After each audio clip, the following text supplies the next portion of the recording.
Hello there. Welcome into a Thursday edition of the show. I am so glad to have you, whether you're listening on your radio, whether you're streaming the show online through our website, extrasports1300.com, or you've downloaded the new Extra Sports 1300 app, which is sponsored proudly by Diversus Health, mental health, and well-being for all.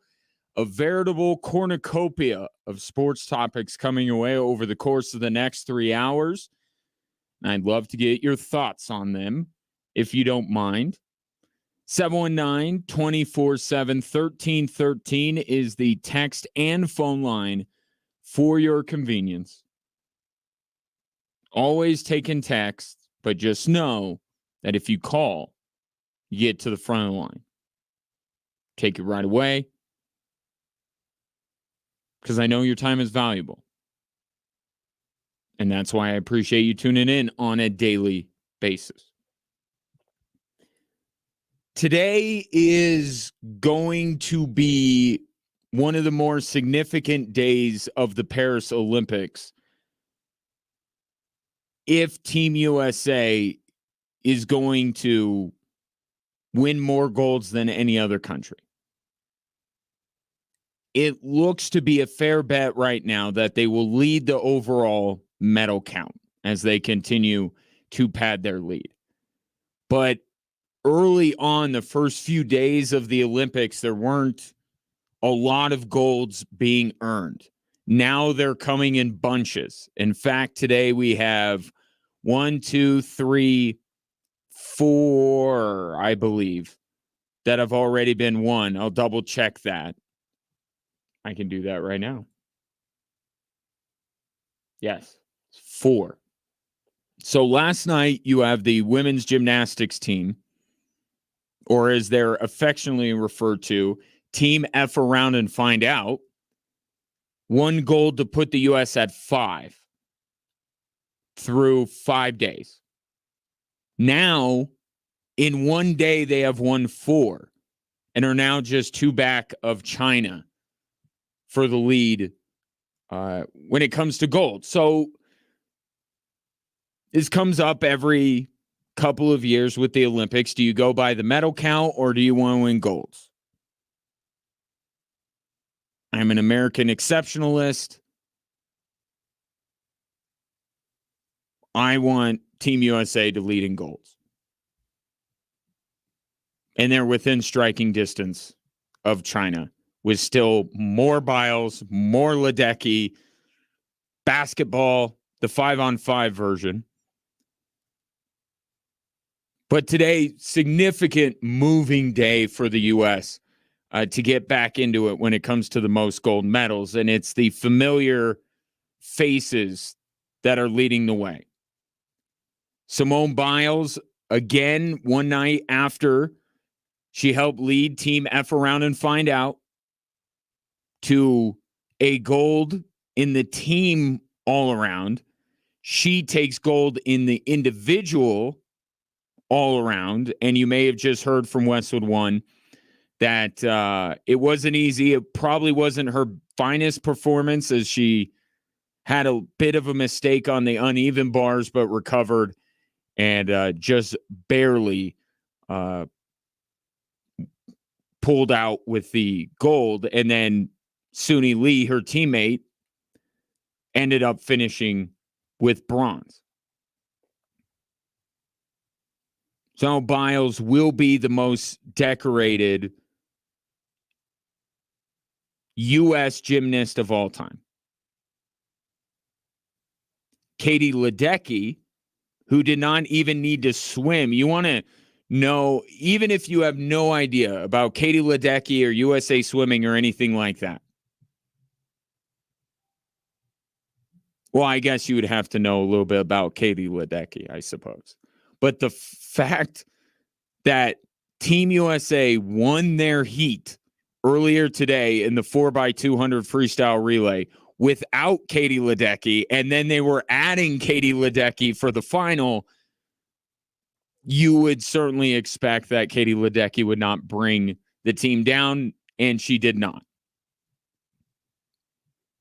So her second gold medal of the games now makes her the most decorated U.S. female swimmer of all time. The most decorated Olympian of any gender is Michael Phelps, of course. I don't know that Ledecky's going to catch him. But again, there's the Soviet gymnast who's the most decorated female Olympian of all time that both Biles and Ledecky are trying to track down. So it's Biles, it's Ledecky, as expected. Then you have men's rowing earlier today. Shout out to the dudes, because today has been dominated by the U.S. women. So we got to give a little shout out to the dudes, right? Men's rowing, the fours won gold earlier today. And then you have one of my favorite stories so far from the Olympics. And whenever the Olympics roll around, you go on these side quests, right? You probably, when it comes to the summer, you're probably tuning in for basketball. You're probably tuning in for swimming, gymnastics, right? The standbys, the sports that NBC puts in prime time. But then you find yourself getting caught up in these other sports that you know little about or nothing about. My sons, within the last year or two, took up fencing. And so I'm not an expert by any stretch of the imagination, but I've gained an appreciation of the sport and more understanding of the sport. So at Paris, that's been my favorite side quest. The off the beaten path sport that I have been locked into. And if you're not paying attention, USA Fencing has got something going on. They're not going to outpace gymnastics or what swimming does. But they might be there with and I don't know if the NGBs have their own, little competition amongst one another, but USA Fencing is racking up the medals. So shouts to them. But over the weekend, I watched Lee Kiefer, who's the defending gold medalist in women's foil. That's one of the two disciplines within fencing. She's the defending Olympic gold medalist. She, to no one's surprise, makes it to the final in that event. But she matches up with Lauren Scruggs, her teammate, who is the reigning NCAA champion. She's a rising senior at Harvard because, of course, when it comes to fencing, rowing, it's Ivy League, it's Stanford. But she's the defending NCAA champion. She's like a 9 seed or something like that. Knocks off the number 1 seed in the tournament, which wasn't Lee Kiefer. Matches up with Lee Kiefer for some real student master type stuff. And Kiefer dominates her. So Scruggs has to settle for silver, but still an amazing story, and she's just getting started. Well, now the two of them turn around, much like, Suni Lee and Simone Biles did, but in reverse. So they were on the team together last night. They're competing against each other today. Kiefer and Scruggs combined forces, along with 2 other athletes, to bring Team USA its first team gold medal in women's foil.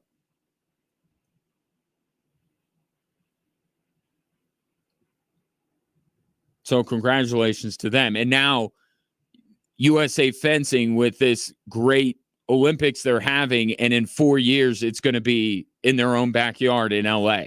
Kiefer's going to be going for 3 straight golds. They're going to be looking to defend a gold in the team event. And then where does Lauren Scruggs go from here? So fencing, foil specifically, has been my favorite little side quest within these Olympics. So it's been a big day for Team USA. And then you have a team that we have little doubt is going to win the gold medal, and that's the women's basketball team. And if you liked what you saw from Kevin Durant the other day when he did not miss a shot in the first half, ended 8 of 9, you'll love what Breanna Stewart did today. Now, she faded a little bit in the second half, but there was a point where she had almost the exact stat line of KD, and then she just kept going. As she ends up, she went 8 of 14. She was a little bit off from 3. More on that in a moment. And ends up with a game-high 26 points as the U.S. beats Belgium 87-74. A'ja Wilson and Breanna Stewart, I don't want to say alone, but have certainly to an extent taken it upon themselves to lead the way, if not carry this team completely. And there were other players that played well. Brittany Griner chipped in off the bench. But it's been Breanna Stewart and A'ja Wilson who are just, through these first 2 games, so much better than everyone else. Which kind of tracks because when it comes to the WNBA, Breanna Stewart and A'ja Wilson are kind of so much better than everybody else. But that's where Team USA has made its hay. That's how they beat Japan, and it's how they beat Belgium. Wilson and Stewart. And then Griner chips in off the bench. But what do they all have in common? They're all Team USA's bigs. The blend of size and skill that those 3 players have, especially Stewart and A'ja Wilson, these teams, so far, they can't deal with it. It just can't. I mean, good luck trying to guard either one of those 2 players when they start on the perimeter, break you down off the dribble, and drive to the hoop. You have no chance. But today, as the score would indicate, wasn't a rout. They didn't dominate. Stewart and Wilson did. Team USA as a whole did not. Belgium gave them everything they could handle. Belgium was not aware of how good Belgium is. So they were right there with them for most of the first half. And the reason why was because Belgium, essentially, U.S. was scoring every time down the floor with Stewart and Wilson, and Belgium would score every other time down the floor by way of a 3-pointer. They were matching the U.S.'s 2s with 3s, and it kept them in the game for most of the way. U.S. would pull away. Belgium would hit a couple of shots, get back within reach. The U.S. could not match Belgium on the perimeter. And if they would have, this game would have been a laugher. Through 2 games now, the story has been the bigs of Team USA are dominant and unstoppable. And the guards are the polar opposite of that. Why do I bring this up? You know the reason why. I'm watching Belgium, and they're working off of screens and taking quick 3-pointers and knocking them down, some from a great amount of distance. Coming off the screen, quick trigger, knocking these down before the U.S. can recover off the screen. If only Team USA had a player whose almost her entire identity is based on that exact thing,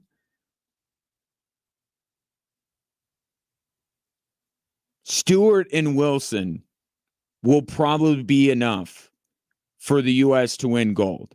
But it just, as this goes on, it just looks more and more glaring leaving Caitlin Clark off of this team. I'm sorry. I know they don't want people to bring it up, but it's a fact.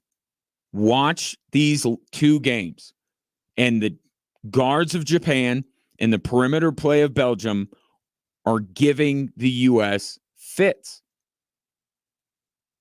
And not to mention the fact that it would be even easier for Breanna Stewart and A'ja Wilson to do their thing if they had the best passer in the WNBA. Look at these score lines or listen to them. I will look at them. Chelsea Gray, 0 of 2 from the field, 3 assists, 2 turnovers, 0 points. Diana Taurasi, 0 of 3 from the field, no assists, and a turnover. Off the bench, Sabrina Ionescu gets a garbage time 3. She ends up 2 of 5 from the field. She actually had a decent game off the bench, 3 rebounds, 4 assists, couple of turnovers. Kelsey Plum, 1 of 3 from the field, 2 assists, 2 turnovers. Jewel Lloyd, who had some moments, still 3 of 8 from the field, 3 rebounds, 3 assists, and a turnover. And their stat lines were worse against Japan. On the men's side, we have Steve Kerr fighting for his life, trying to convince us all that the reason why everything that he does in terms of who's on the team, who he plays, is because of matchups, because of the skill sets that these players bring. And it has led us to have conversations and controversies about who's being taken because they're not necessarily being taken because they are the best. And on the women's side,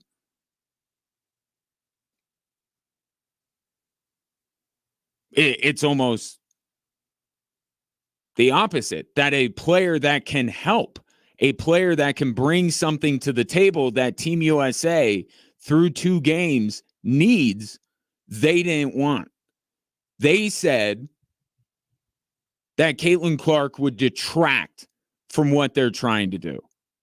And through 2 games, all I see is a team that could really use her. She wouldn't detract from anything Team USA is trying to do.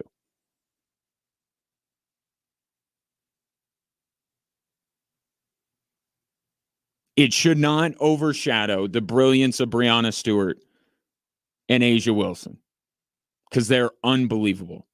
And both of them are better players than Caitlin Clark.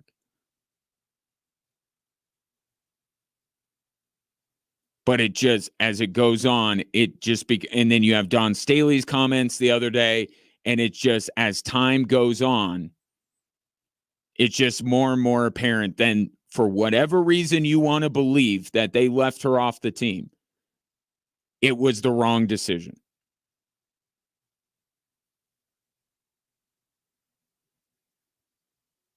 But right now, Breanna Stewart and A'ja Wilson could play with me and probably still win a gold medal because they're unbelievable. So, big day for Team USA and could continue. USA volleyball, beach volleyball is in a weather delay. So is 3x3. Can they get going? I have some thoughts on the plight of both the men's and women's 3x3 teams for Team USA. A lot of Olympics, quite a bit of Broncos as well through the course of the program. 719 24/7 1313. Coming up next, let's talk a little Broncos. Yesterday, the story was Bo Nix. But when asked about Bo Nix, Sean Payton pointed out someone else. That someone else spoke today, and you'll hear from him next on Extra Sports 1300.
Celebrate back to school with Switchbacks FC this Saturday, August 3rd at Widener Field. Be there at 6 p.m. as a very limited amount of fans will get a special edition Switchbacks hat provided by Phil Long dealerships. And then after the Switchbacks take on Phoenix, experience a fun back-to-school fireworks display. Again, this Saturday, August 3rd, 6 p.m. at Widener Field. Get your tickets now at switchbacksfc.com.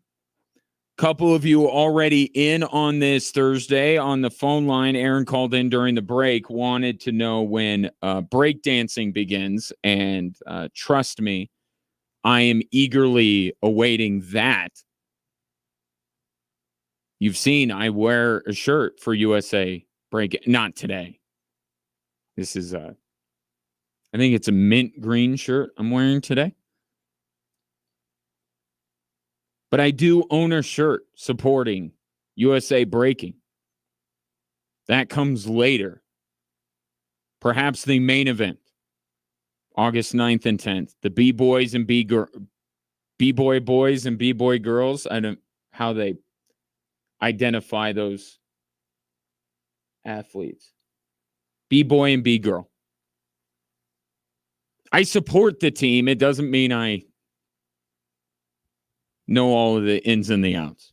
But yeah, that's August 9th and 10th. So last couple of days. Paris wanted this. Paris wanted this sport in the games, and they're going to get it. So I guess Paris is good at breakdancing. We'll find out in a few short days. So that will cap it off. It will be breakdancing. Then we'll put the U.S. over China when it comes to total gold medals. Brett texts in and has made a request that I talk about LeBron for the next 18 and a half hours. Well, a couple things. One, I only have about 2.5 hours left. And don't worry, LeBron will be mentioned on this show outside of me just mentioning him because you just mentioned him. I suppose that's some kind of a dig because I brought up Caitlin Clark. Like, here's the reason why it matters. Okay? Do people care about who misses out in all-star games? Yes. People argue about it all the time. I am not somebody who takes part in that conversation because I don't care about all-star games. You know what I do care about? The Olympics. It's kind of a bigger deal. It's the same thing. We argue all the time about who gets snubbed from an all-star game, and that's an exhibition. These are the Olympics, supposed to be the pinnacle of any sport. And there are decisions being made that don't seem to be necessarily in the best interest of the team and giving the team its best chance to win. Now, Team USA still has a really good shot of winning. They probably will win. But I'm telling you, they could have used Caitlin Clark against Belgium. Could have. And coming up, I'll tell you why maybe it wasn't Derek White that Jaylen Brown should have been selected over when it comes to his Boston Celtics teammates. Like, it matters. Ultimately, we all want Team USA to win. We're all rooting for them. Nobody's rooting against them. Nobody should be, or else we'll find them. I'm rooting for Team USA. And Breanna Stewart was the story of the game today. But just got to give you my analysis. So to the Broncos, Bronco camp. Yesterday, the story was Bo Nix. Working with the ones, he looked fantastic. And when Sean Payton was asked about Bo Nix, he immediately went to one name, Josh Reynolds. And funny how these things work out. Josh Reynolds has the catch of camp. Sean Payton shouts him out. And then stepping to the podium today, Josh Reynolds, one of the newer members of the Denver Broncos coming over from the Detroit Lions. And, of course, people wanted to ask him about Bo Nix. Here's Josh Reynolds on what type of a ball Bo Nix throws. He's got some zip on it, but he also can throw some touch on it too. So, I mean, he's versatile. His arms are very, very versatile, and I think he can make a lot of the throws that coaches are asking for. So I think it'll help us a lot. Now, Josh Reynolds came from Detroit, and the current quarterback of the Detroit Lions, of course, is Jared Goff. So Josh Reynolds was asked, hey, some people have made that comparison, Bo Nix to Jared Goff. Do you see it? I think they're different players. They got great arms. Yeah. Oh, yeah. And that'd probably be the biggest comparison is their arm talent. But, hard to say right now. He's getting acclimated and, continuing to grow and just looking forward to seeing, how he keeps progressing. Now, I've never really thought of Jared Goff as a comp when it comes to Bo Nix in terms of skill set. So that's an interesting one. And I think it fits, but where it fits the best is because that's kind of the vision here.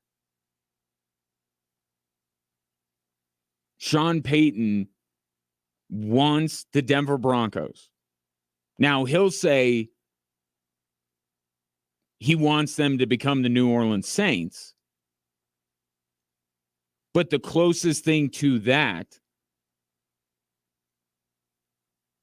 in terms of team building and everything like that, is Detroit. And last year, Sean Payton gushed about how much he loves what Detroit is doing. And the way that the Broncos have invested in the offensive line is very reminiscent of the way Detroit has. The Broncos pluck Josh Reynolds in free agency away from Detroit, and they get a quarterback a lot like Jared Goff. In time, as Josh Reynolds says, time will tell, how good Bo Nix is. But that's the group. Sean Payton, even though he'll once in a while bring up Drew Brees, but do you realize, as eager as he is, and I have some thoughts on this a little bit later, but as eager as he is to always bring up what he had in New Orleans, he hesitates to bring up Brees when it comes to Knicks. It's always about work ethic and study habits, learning, those kind of things. He hasn't talked about Bo Nix in terms of talent, expectation.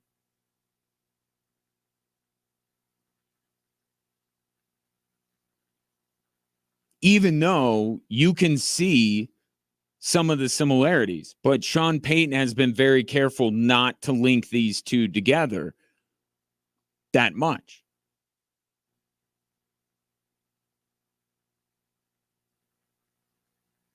I think the more realistic expectation for Bo Nix, or more realistic ceiling, is a Jared Goff. And it's the most talked about echelon of quarterback in the league, right? Jared Goff is in that echelon. Brock Purdy is in that echelon. Kirk Cousins is in that echelon. Once in a while, they are capable of being prolific passers, but they are not. This phrase has kind of become in vogue, force multipliers. right? Jared Goff had Sean McVay, and Sean McVay's like, I need more. I need more from the quarterback position. So he goes to Detroit in the Stafford trade. And then Detroit has running backs, they have linemen, they have wide receivers surrounding Jared Goff, and he's been successful. And the Lions are on the short list of teams that you think can win a Super Bowl. But Brock Purdy the same way. The guys that you bring up, but almost immediately you bring up who's playing around them. Right? Lamar stands by himself. Josh Allen stands alone. Patrick Mahomes stands alone. Burrow, even though he has Jamar Chase, still is kind of brought up by himself. But do you notice that? Whenever Jared Goff is brought up, and it's Amon-Ra St. Brown, it's the offensive line. You talk about what he has around it. Brock Purdy, same way. McCaffrey and Ayuk and Deebo Samuel. You can win with these guys. You absolutely can. You just have to get more right around these quarterbacks. I think that's part of the reason why the Jared Goff comparison comes up. But enter Josh Reynolds, someone who had success with Jared Goff. Feels like a fit. And Josh Reynolds feels like with him being introduced into the wide receiver room, they got a pretty good group. Awesome dudes, and still learning a lot of stuff from them. Great to have TP back. Sut's seen a lot of football. He's had a lot of experience as well. We got Mims. From top to bottom, we got a great receiving core, and I'm excited to see where we keep going. And it's a receiving core that has a lot to prove, if we're being honest. Right? Tim Patrick coming off the injury, Cortland Sutton, despite only getting a modest raise based in incentives, he still wanted a raise, thought he deserved it. Can Cortland Sutton be productive in back-to-back years? What kind of step forward can Marvin Mims take? And Josh Reynolds has some things to prove too. Right? Anytime you are a free agent signing in a new place, you automatically have to prove yourself. Not everybody in Denver saw what Josh Reynolds did in Detroit.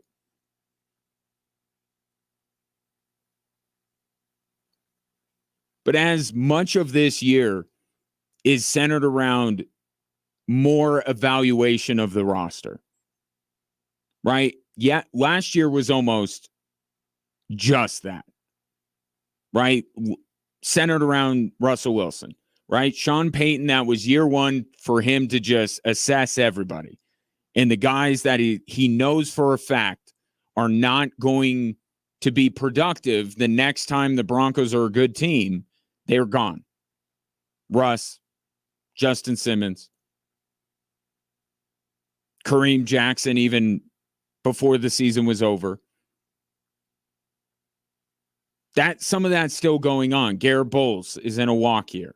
Cortland Sutton has no job security beyond this year. And you look at Josh Reynolds.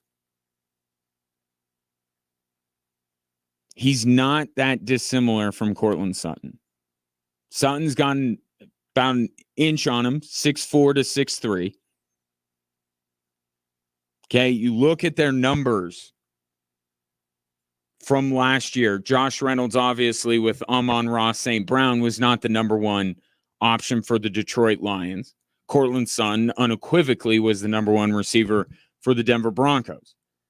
So Josh Reynolds on about 26 fewer targets, 19 fewer catches, 608 yards, 15 yards a catch, 18 catches of 20 or more yards, 5 touchdowns, as opposed to Cortland Sutton, 772 total yards, 13 yards of reception, 23 catches of 20 or more yards, 10 touchdowns. I don't expect you to retain all those numbers, but the picture I'm trying to paint here is that it's reasonable to say with a bigger role with the Broncos wide receiving core, Josh Reynolds could essentially be Cortland Sutton. Now, I think Cortland Sutton has proven himself in the red zone a bit more than Josh Reynolds. But you look at the numbers when Reynolds is not even close to the first option for Jared Goff, as opposed to Cortland Sutton, who Russell Wilson was obsessed with throwing the football to. Could Josh Reynolds ultimately be Cortland Sutton's replacement on this roster? It's not far-fetched to think. Now, if both of them coexist and both do well, then great, keep them both.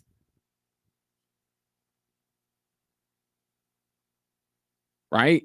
You need all the help you can get. The more the merrier. Sean Payton has proven throughout his career that he can distribute the football to a lot of different guys. But if Cortland Sutton does not improve in some specific areas, I could see Cortland Sutton leaving the Broncos after this year and Josh Reynolds essentially being his replacement. Now, one thing that Josh Reynolds does do that I know that Cortland Sutton doesn't, and I know that Sean Payton wants to see this from Cortland Sutton this year, blocking. Josh Reynolds is a good blocking wide receiver. Cortland Sutton is not. And Sean Payton wants his receivers, especially the bigger ones, to be able to block in the run game. Josh Reynolds offering up the key on being a good blocker. Want to. I don't want to get beat by that guy. And then I got to watch it on film. So, if I like the hit, man. I like the physical aspect of the game. And, my frame doesn't always show that. But, this is what I do. I block, I catch, and, I try to make plays. Proof that it can be done, even with a slight frame, that you can block. And that's all. It's like playing defense in the NBA. Just be willing. And that's not even half the battle. Shouts to Captain Planet. That's most of it. That's just about all of it. Just be willing to do it. And I think Cortland Sutton at times in his Broncos tenure has viewed himself as a pass catcher alone. And for someone with no stability beyond this year, obviously that shows that Sean Payton wants to see more out of Cortland Sutton. More consistency, be more of a threat between the 20s, block. And Josh Reynolds brings those things to the table.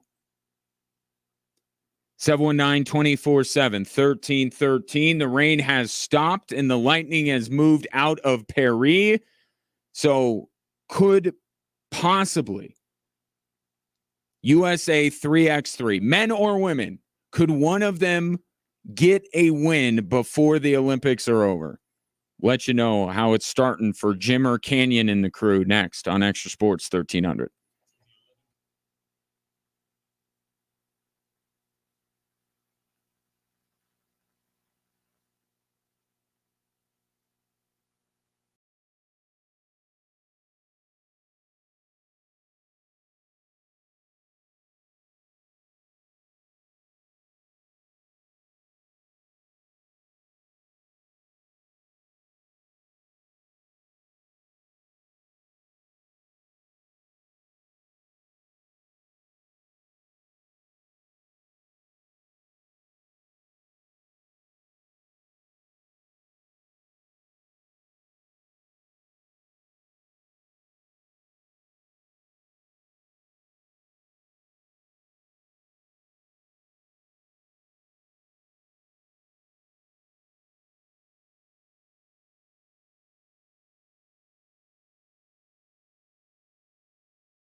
So things looking up for Colorado Springs' own Canyon Berry and the USA men's 3x3 team. They lost earlier today to Lithuania. Right now, they're leading Latvia. Is still early in their game, and they need to rack up the wins as Latvia just hit another 2-pointer.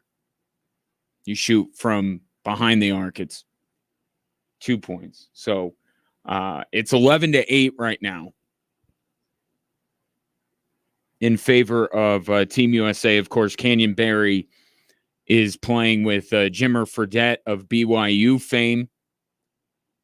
Jimmer's been dealing with an injury. I think it was his groin yesterday that he hurt. And so dealing with that, it hasn't been good for both the men's and the women's 3x3 team. Has got a lot of people asking, well, how is this possible? How can 5-on-5 we dominate in basketball, and 3-on-3 we get cooked?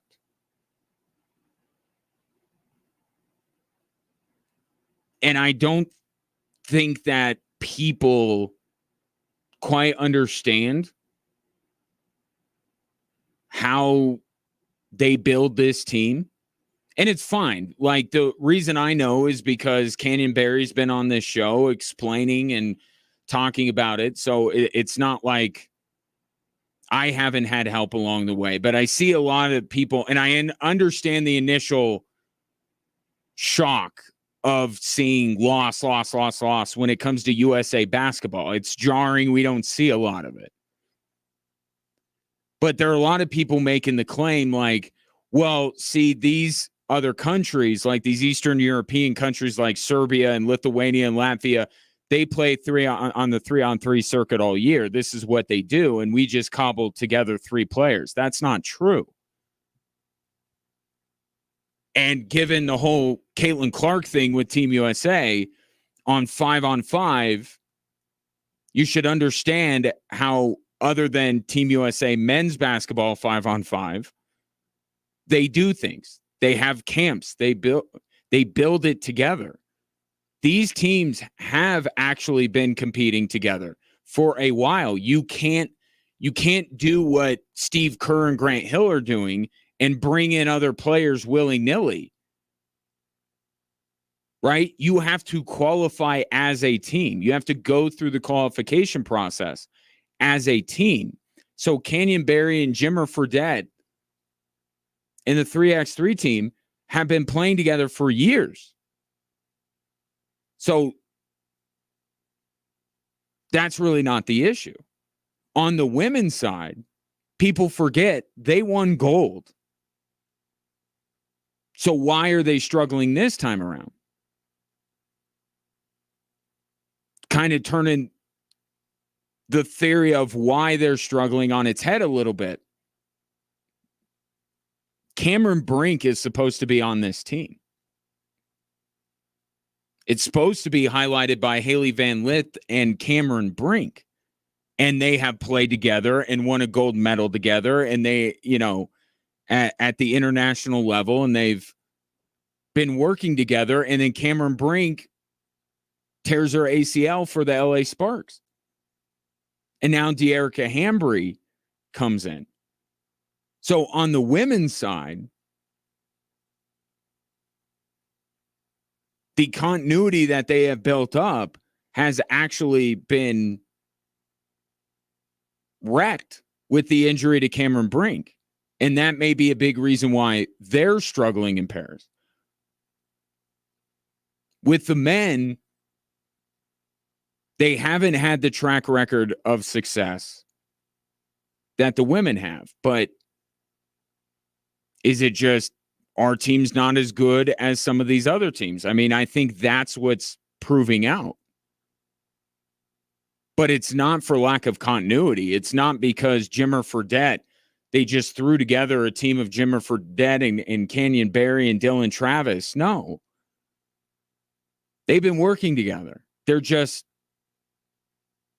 not up there. And you could talk about, like, look, I'm sure the 3x3 people within Team USA basketball, and maybe I'm making an unfair assumption here, if Kyrie Irving, or maybe that's a bad example, but if Jaylen Brown, Jason Tatum, and Derek White decided, hey, we want to be, we just talked about this the other day, the teams with the best would have the best 3x3 teams in the NBA, and we kind of unanimously chose the Boston Celtics. If they decided they want to go the 3x3 route and abandon the 5-on-5 and commit themselves to it, I'm sure USA Basketball would love to have them.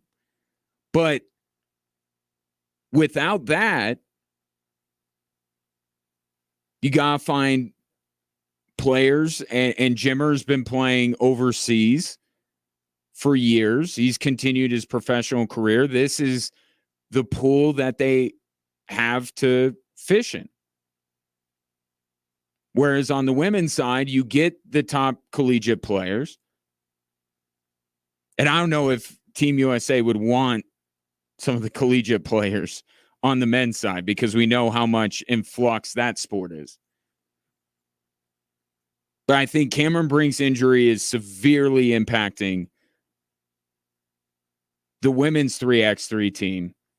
And then for the men, even though the continuity is there, they just haven't been able to quite break through. But they continue to lead Latvia, and hopefully they get that win and get the first for USA 3x3. Speaking of the Olympics, here's another update for the Summer Games from Westwood One.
Welcome in hour 2 on this Thursday edition of Drive Time Sports.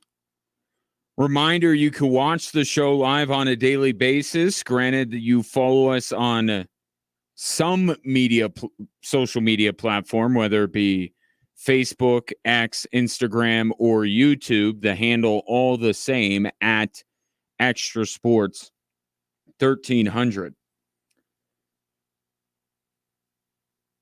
The United States, on the men's side of the basketball landscape, have cemented their spot in the quarterfinals, as the women have done today with their win over Belgium. And I think as these teams advance and get to when things really get going, like when business really picks up, I think the discussion about who's playing, who's not, will start to fade a little bit. Not completely, because I think that first quarterfinal game is going to be very interesting. Because right now we're worried about who's going to get the DNP. Well, there are going to be multiple guys on that list when the U.S. gets to winning time.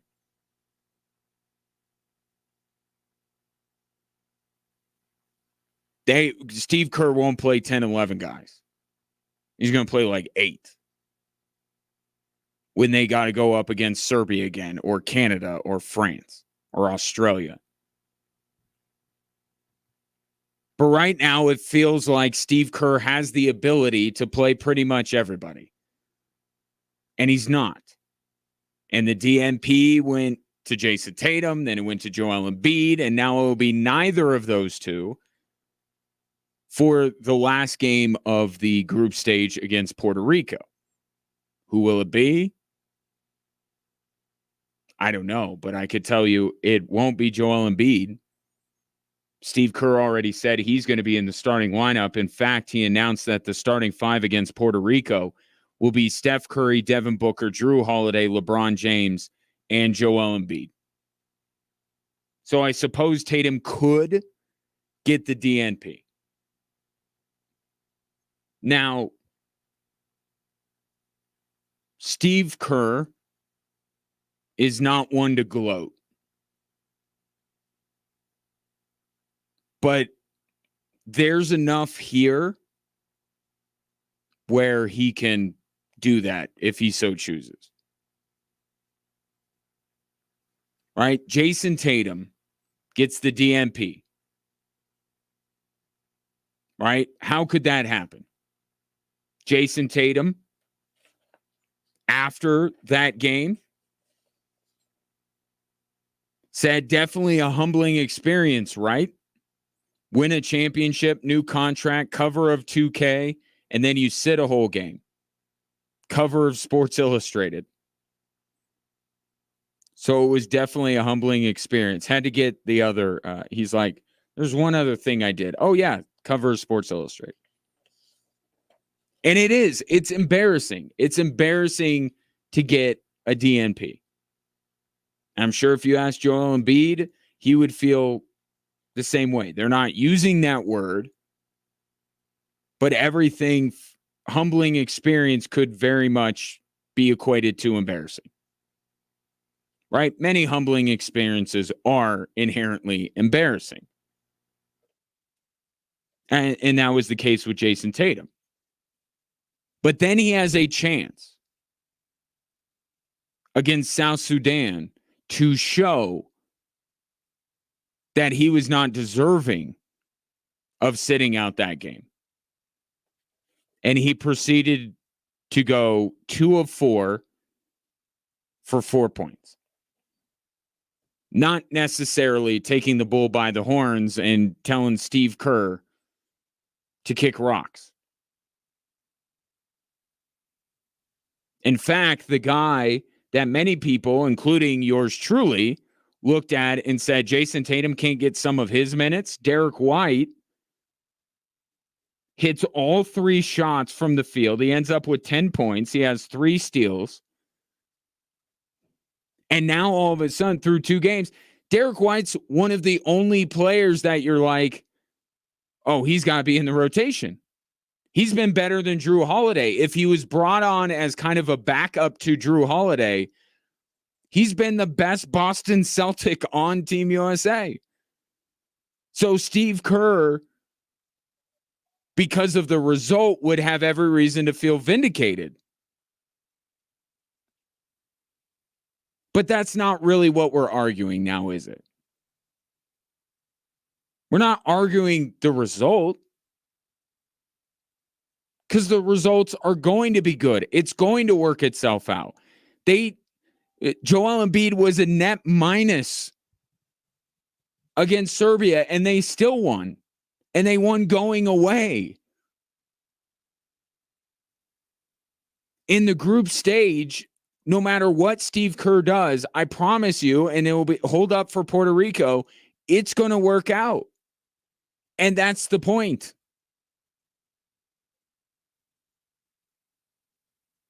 You know it's going to work out ultimately, so you have that confidence.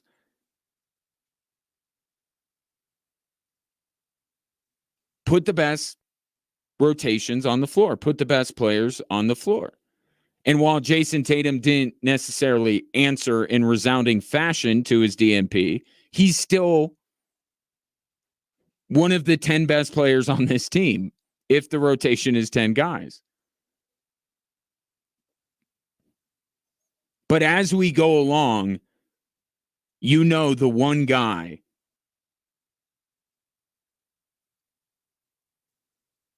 that should not be in the rotation. And he's starting at center against Puerto Rico. Everyone else has had moments where you say, okay, I can see it.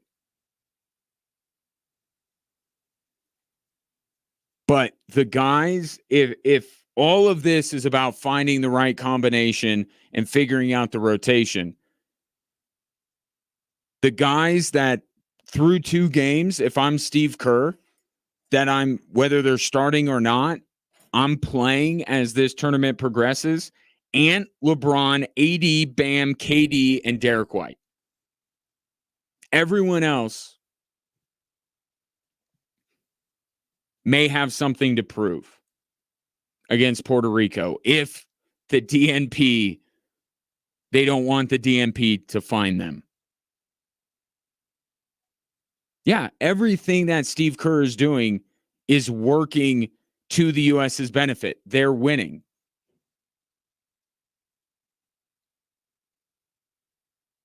But it's the process. You can't be too results oriented. Well, they're winning. That's all that matters. Well, no, not when when you become head coach of Team USA basketball.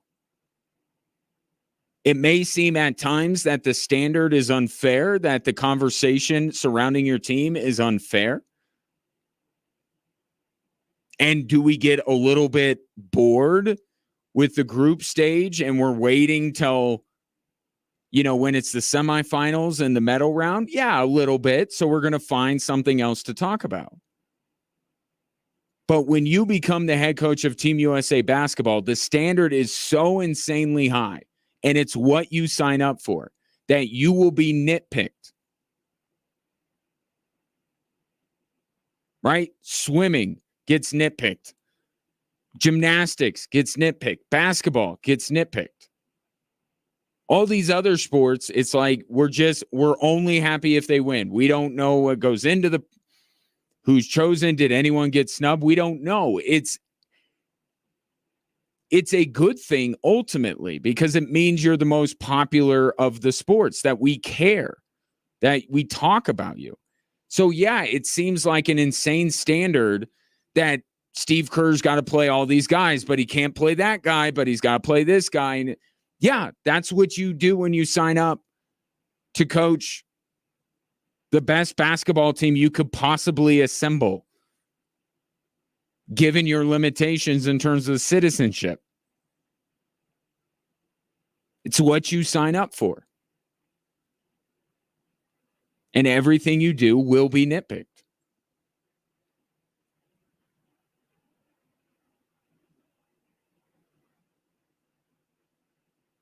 But handing out these DMPs just because he's spreading the wealth and picking a different guy every game doesn't make them any less embarrassing to the player that he chooses. And he has to understand that. He has to know that.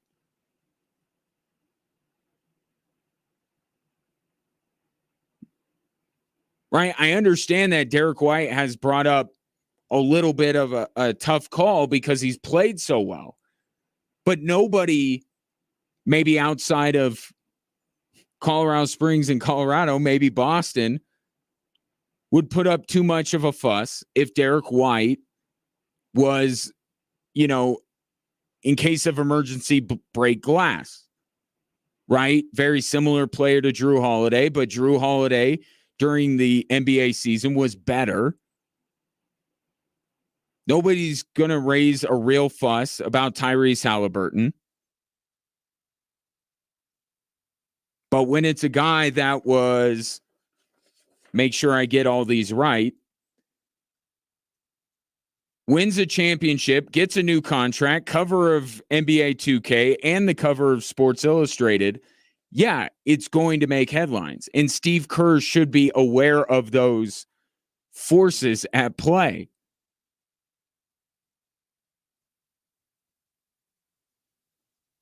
And the same can be said for a guy that won the MVP a couple of years ago. It can be the right call because in Embiid's case, it absolutely is the right call.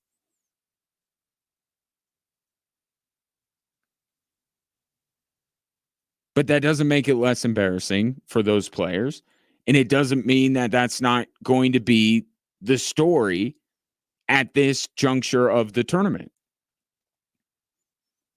People won't care as much about who's not playing when it gets to the semifinals and the medal round. Because then it's just the result. Right now, it is very process-oriented. So we're going to look at the process that Steve Kerr is going through and say, I don't know that that's right. And it still can potentially not be the right call and still result in the U.S. win.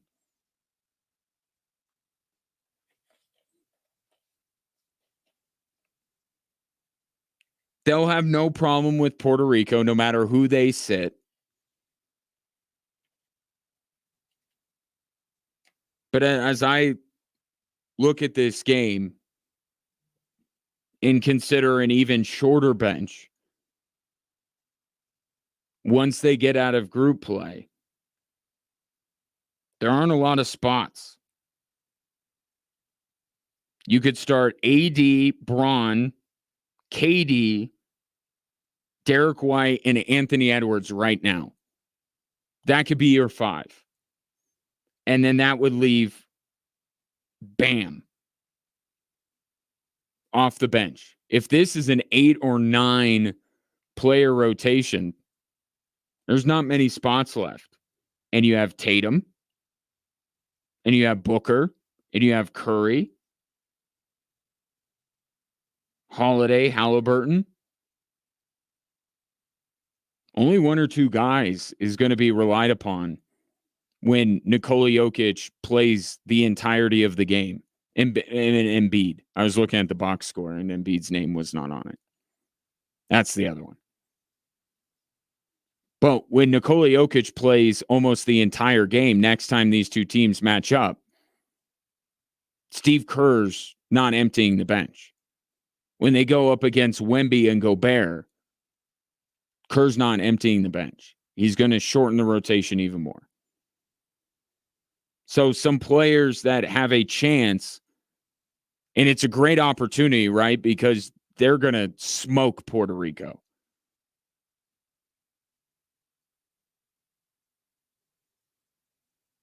And we know Curry's going to get a spot in the rotation. We know that. Whether he deserves it or not, he's going to get one. That makes the opportunity even less for all these other players, including Jason Tatum and Joel Embiid. 719-247-1313. Take your thoughts on the state of affairs with Team USA basketball, men's and women's. Women getting the win today against Belgium. We'll talk more about that a little bit later. But coming up next, I want to issue Sean Payton a challenge.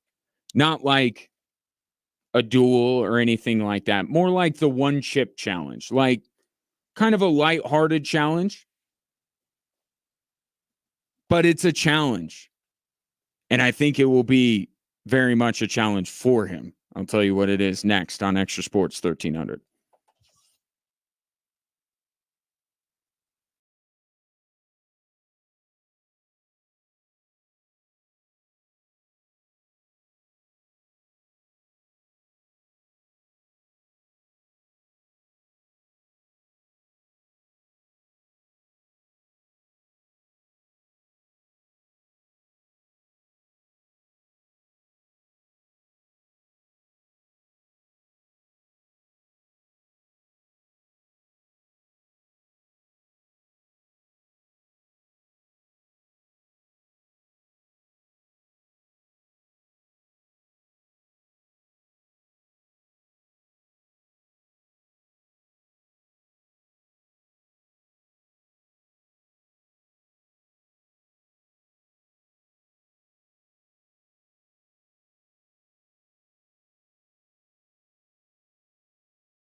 Not great, Bob. The men's 3x3 team ended up losing to Latvia 0-4 now in the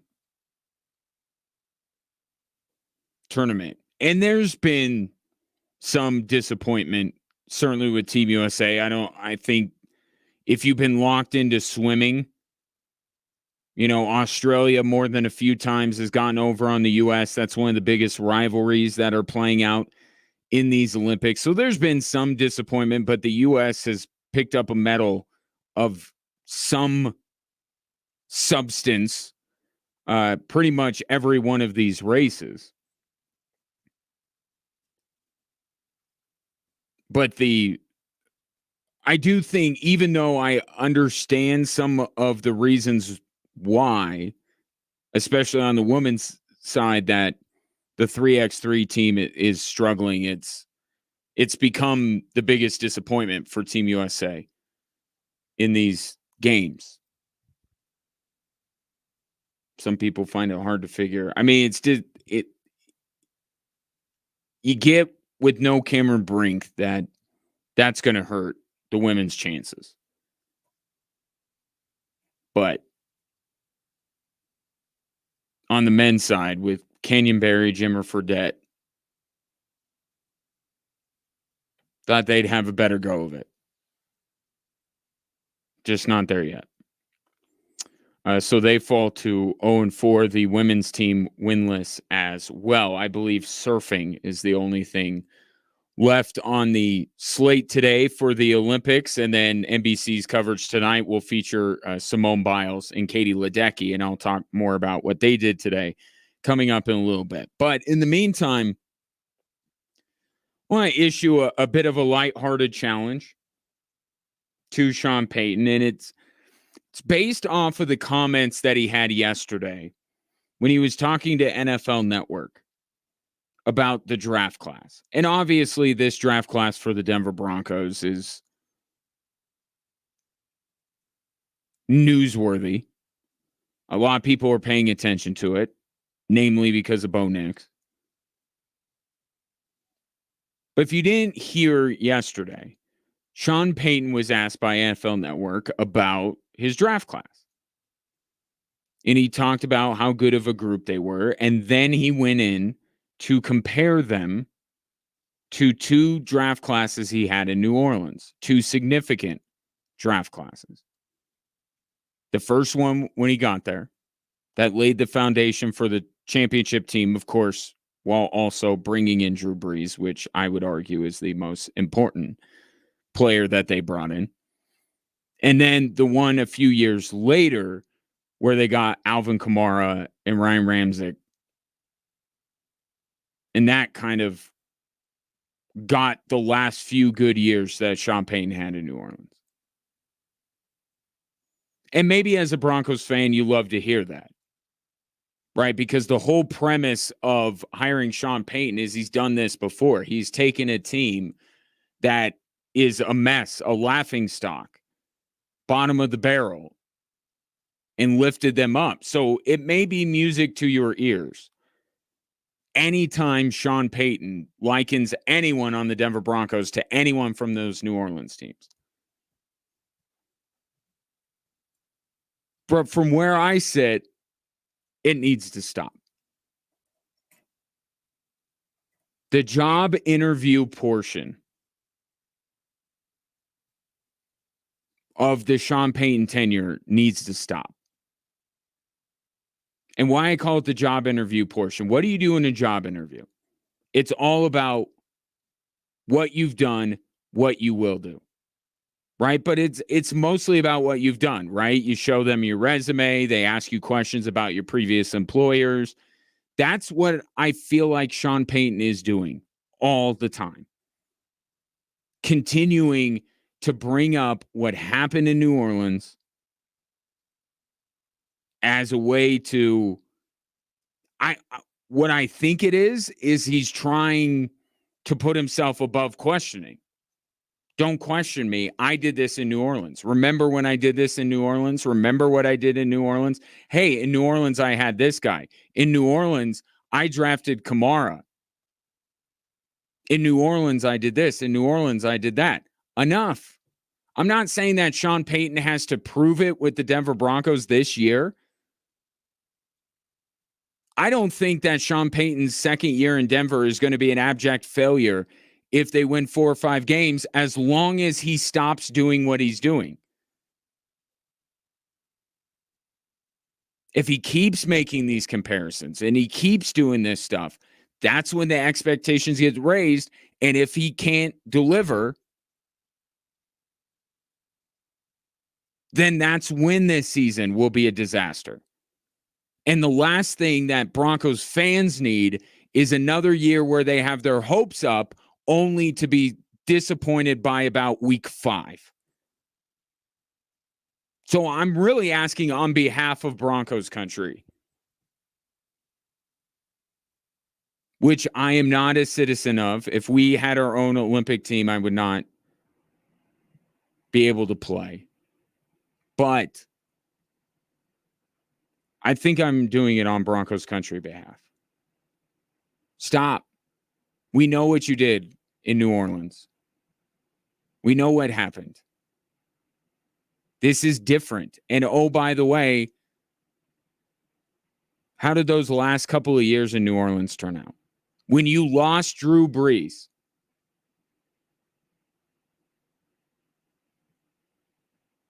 sure, you did more with Jameis Winston than Bruce Arians did, right? You took this guy in Taysom Hill that's not even a quarterback and got him to have some success at quarterback, but you didn't win games. And when he keeps bringing up, and this is not necessarily with specific comments from yesterday, but there have been other comments. The more and more he talks about it, the more and more it's like, what are you doing here? Are you here to bring the Broncos another title, or you're here to vindicate your own genius? Because I promise you, if the Broncos win, it does both. But just vindicating your genius does not necessarily lead to the Broncos winning a Super Bowl. We know what you did in New Orleans. We know that's why you're here. The job interview portion of your tenure in Denver is over. You got the job. Now tell us what these guys are capable of. Speak specifically to these guys. Every single answer he has to go back to. It reminds me of this guy.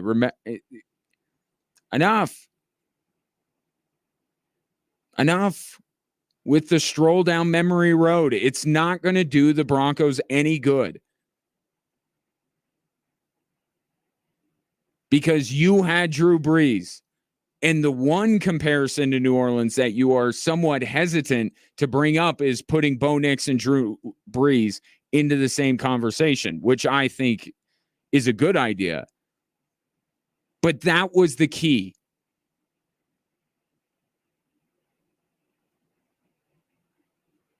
What made John Elway a good general manager? He landed Peyton Manning.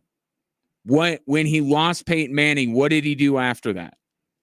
That question is hanging over Sean Payton. Because the last couple of years in New Orleans, he got more out of I'm not saying I'm not impressed with what he did with Jameis Winston and Taysom Hill. I am. But it didn't get the Saints anywhere.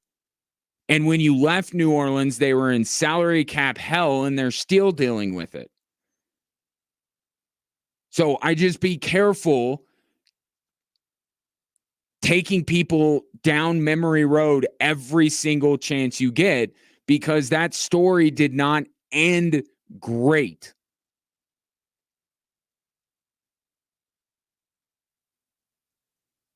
And it just, enough. And you know these people, right? You know these people in your, maybe it's a family member, maybe it's a coworker, that any chance they get, they bring up what they did somewhere else. And it's like, but you're here now. So what are you going to do here? And then this is not a direct thing towards his comments about the Broncos draft class, but it's just another in the long line of Saints memories that Sean Payton seems to keep going back to. Do something here. And I'll tell you what. You do what you did in New Orleans, in Denver, you'll be right up there. Just if there's a Mount Rushmore of modern day NFL coaches, Belichick will and Reed will kind of have their heads a little bit elevated, but like you'll be right there too. And another guy who has a chance to do that is in your own division. And while I'm at it, like, I'm not even following the Chargers on a day-to-day basis, and I'm getting a little bit tired of the Harbaugh shtick. I don't know how. I'm sure it's going over great with the Chargers. And I know what I'm saying is probably not felt by Broncos fans. They love every time Sean Payton brings up New Orleans because it reminds them that he's done this before. And anytime he mentions any Bronco player with any Saints player, it's like, ooh, like those comments yesterday. I get it. I'm coming at it from a different angle. But I don't need it.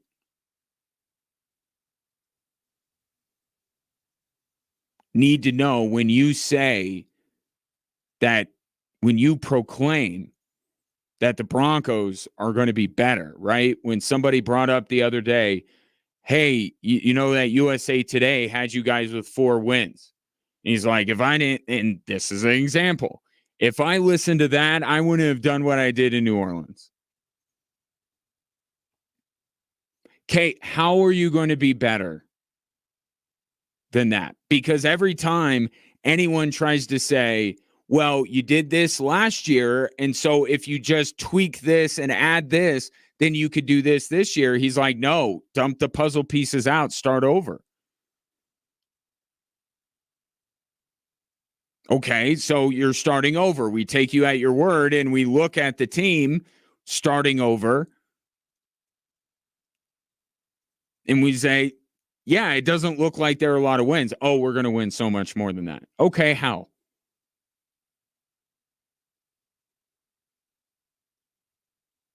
With the quarterback competition?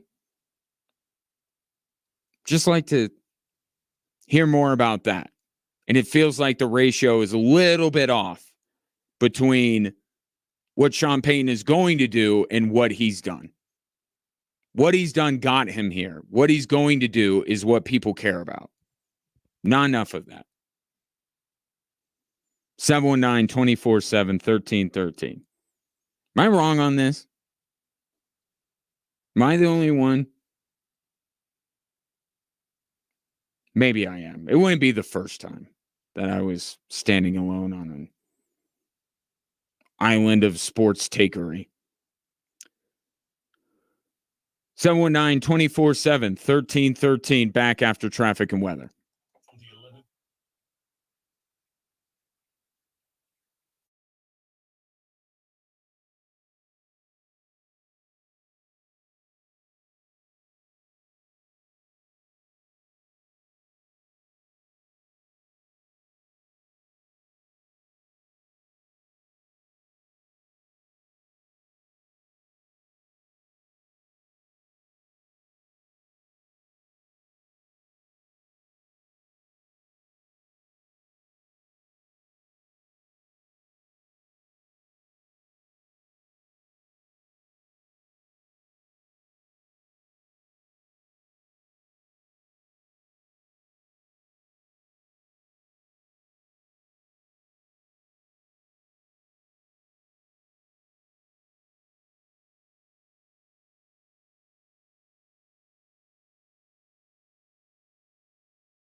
post commentary, and those of you watching the show did not hear it because it was during the break, but those of you on air did.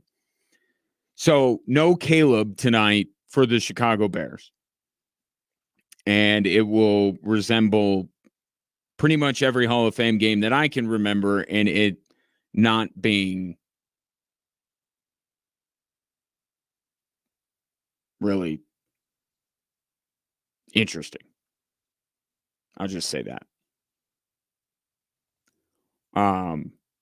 But if you're a Bears or a Texans fan, then it matters, right? Like every preseason game, to the extent that every preseason game matters, right? Because if you're a Bears or a Texans fan, you're trying to figure out spots 50, 51, 52, 53 on your roster. Are there any hidden gems within the team? But from a general interest level, it's not there. From a general audience, not there. And maybe that's like the Peyton thing. Maybe I'm by myself on that. Maybe people love to watch the Hall of Fame game. But Dan Patrick mentioned the new kickoff rule. And I will be interested to see tonight if we see it, because everything I have heard is that you're not going, I mean, you'll see it because it's part of the rules, but how teams deal with it, everything I have heard says you won't see that. That's week one.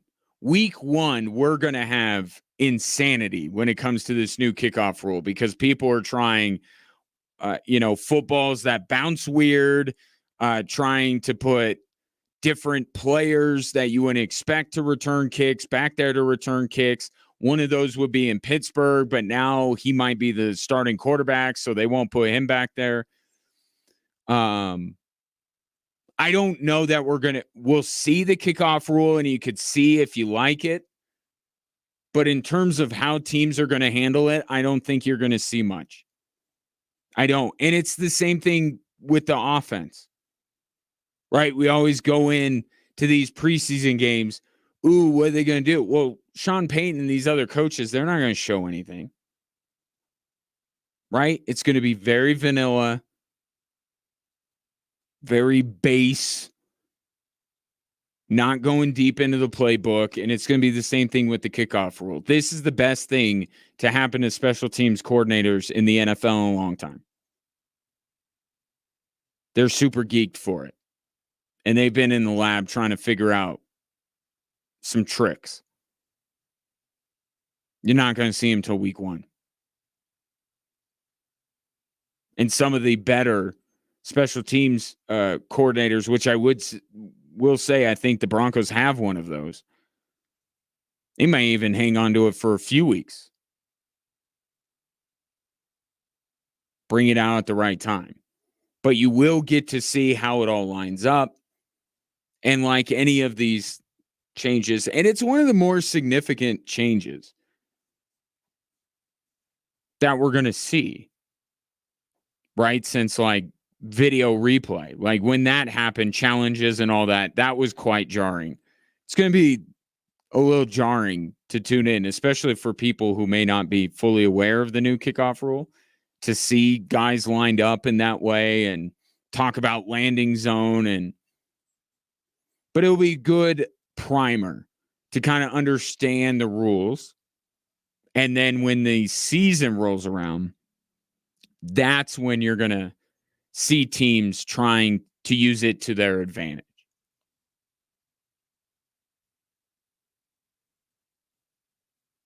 So like Dan said, maybe that's the reason to tune in tonight, because it won't be a battle of Caleb Williams and CJ Stroud. If you so choose, we have the game for you coming up at 6 o'clock. In the meantime, let's hit the text line, 719-247-1313. Albert says, any story that has a Super Bowl victory is a good story. talking about Sean Payton and how I think that he should probably tone down some of the Saints rhetoric when talking about the Denver Broncos and start, talking to people a little bit more about what the Broncos can do and not what the Saints did do. And I get it. Sean Payton has stories about a team that ended up winning a Super Bowl. And that was 15 years ago. 15 years ago. The last 15 years since, none of the stories end in a Super Bowl. First 3 stories before that Super Bowl year didn't end in a Super Bowl.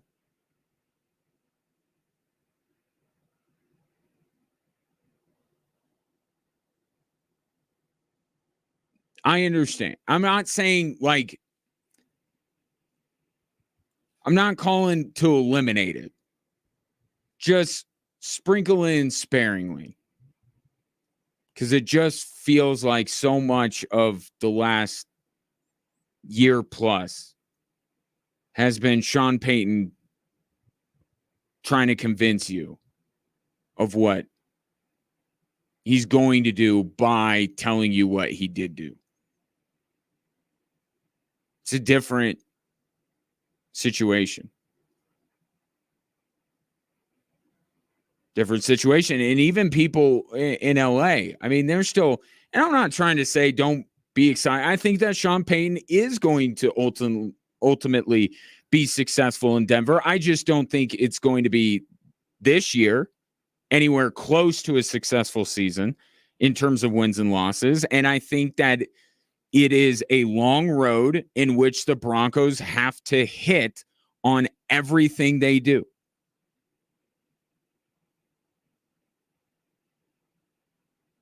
Because they are starting from scratch. They are rebuilding. It's not going to happen quickly. But I think it can happen. I just don't know that in this division and with all the other teams that you think of with Houston and Green Bay and San Francisco and Detroit and Baltimore and Buffalo and all these kind of teams, that it will ultimately end in what you ultimately hope it will end in. But I think there's good Broncos football ahead. Just down the road. Down the road.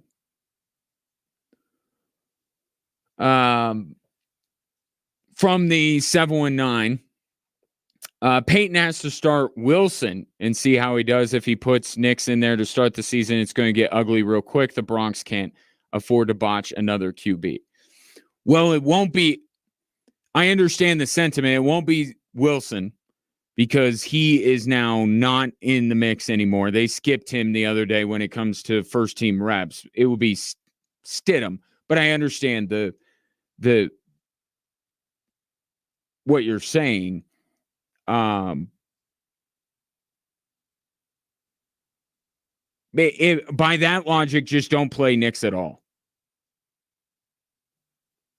And I'm being serious, because what's going to change with the Denver Broncos and Bo Nix from week 1 to week 8, in a real significant way? Everything that Bo Nix says that he's ready to start game 1. Not that he's going to light the world on fire in game 1, but that he's ready. How many more college football games does a guy have to play to be a week 1 starter?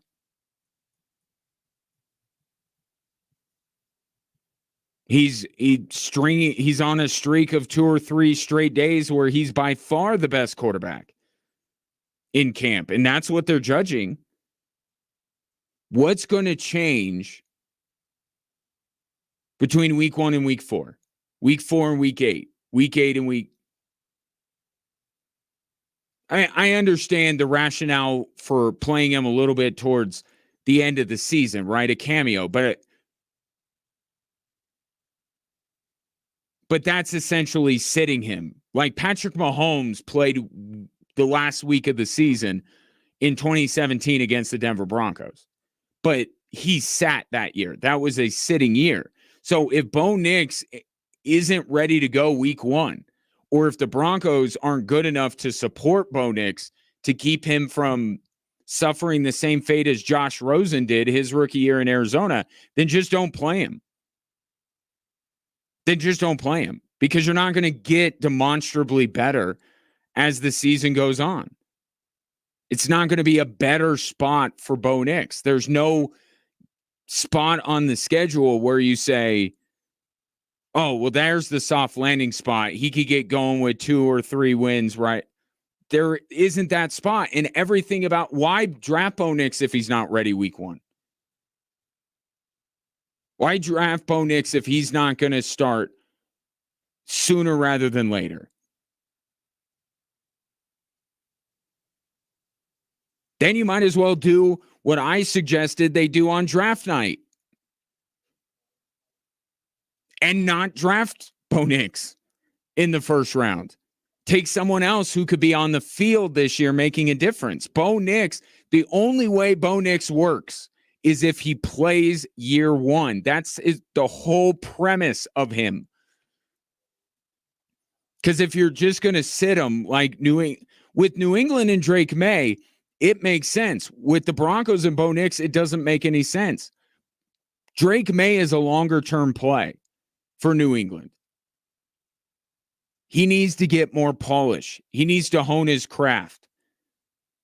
New England, I still contend, has a worse roster than the Denver Broncos, but, they're on the same level. There are a lot of reasons why Drake May should not start in New England. There's no reason why Bo Nix shouldn't start in Denver, because if not, then draft somebody else at 12 and then start doing your homework on Beck, Ewers, and Shador. If Bo Nix isn't ready to go this year, then you should have just waited till this next April and draft one of these 3 guys. Or even 4, the kid out of Penn State is being mentioned more and more. And it may end up being, Bo Nix may end up getting killed. It may get ugly. That's what we're all here to find out.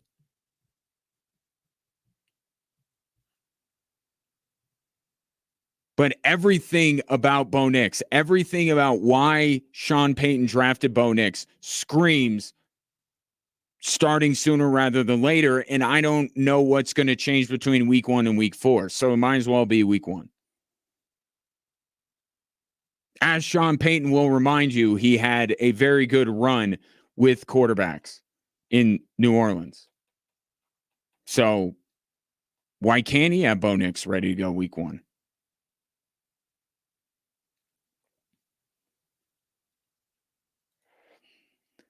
From Rich, if Stidham and Nix are even a little close, you start Nix. It's not even a question. I'm with you. And again, this is what I expect. And this is what I have expected since the moment the Broncos drafted Bo Nix, was for him to start week 1. This whole quarterback competition is a sham and a farce. It's a smokescreen. It's a motivating tool for Bo Nix. There's not a quarterback competition going on in Denver. And the fact that Sean Payton already took Zach Wilson out of the rotation 2 weeks into training camp tells you all you need to know. He knows what he's doing. He's just like, okay, is Bo Nix? It's actually not even on Zach Wilson if you really think about it. I mean, it is a little, he didn't play well, but it's more, I've seen enough from Nix to be able to take away Zach Wilson. I don't need to muddy the waters even more. I've seen enough from Nix. Let's go forward with him and Stidham. But it's going to be Bo Nix. All of these Bronco quarterback competitions over the years have had a clear starter from day one. It's just coaches like to, fool us, or at least they think they're fooling us. Here's an Olympic update from Westwood One. Since the 1960s to win 2 gymnastics individual all-around gold medals. Defending champ Suni Lee takes the bronze as she battles an incurable kidney.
Hello there.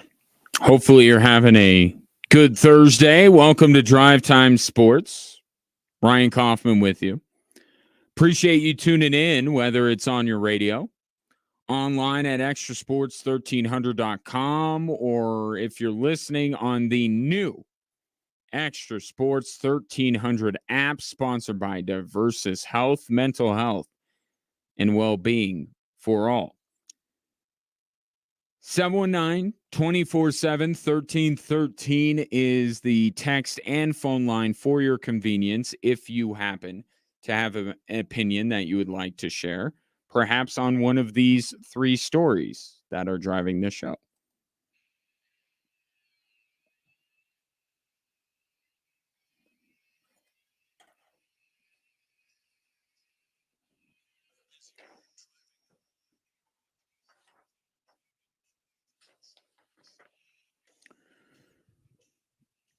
All right, story number one is the USA is making some gold medal moves in Paris, and it's the ladies who are leading the way. A huge day for Team USA. It did start with the dudes. Shouts to the men's rowing team. They won gold, their first since the Rome Games in 1960. But then after that, the day was highlighted by the ladies. Simone Biles picking up an all-around gold medal on the individual side one night after helping Team USA win the team competition. Biles back on top of the podium in that event for the first time since Rio. Then, as I try to go in chronological order, the women's foil team, led by Lee Kiefer and Lauren Scruggs. Once earlier in the games, they were adversaries going against each other in the individual foil final, and it was Lee Kiefer, the savvy veteran, the reigning gold medal winner, that got the best of the reigning NCAA champion and up-and-coming star in the sport, in Lauren Scruggs. But today they combined forces along with Jackie Dubrovich and Maya Weintraub and took home the first gold medal in USA history in the team women's foil event. And then Katie Ledecky became the most decorated female swimmer of all time, as she and the 4x200 freestyle relay team won silver. And then, no medals on the line, but Team USA on the women's basketball team taking another step towards a gold as Asia Wilson and Brianna Stewart dominate again. This time it was Belgium, as they become the first pair of teammates in Olympic history to score more than 20 points, each of them in a game, twice in one Olympic Games. I think I explained that right. The most important thing is Asia Wilson and Brianna Stewart are unstoppable right now. Now, Belgium gave the U.S. all they could handle, but not all Brianna Stewart and Asia Wilson could handle. They made light work of their matchups against Belgium, and now the women are 2-0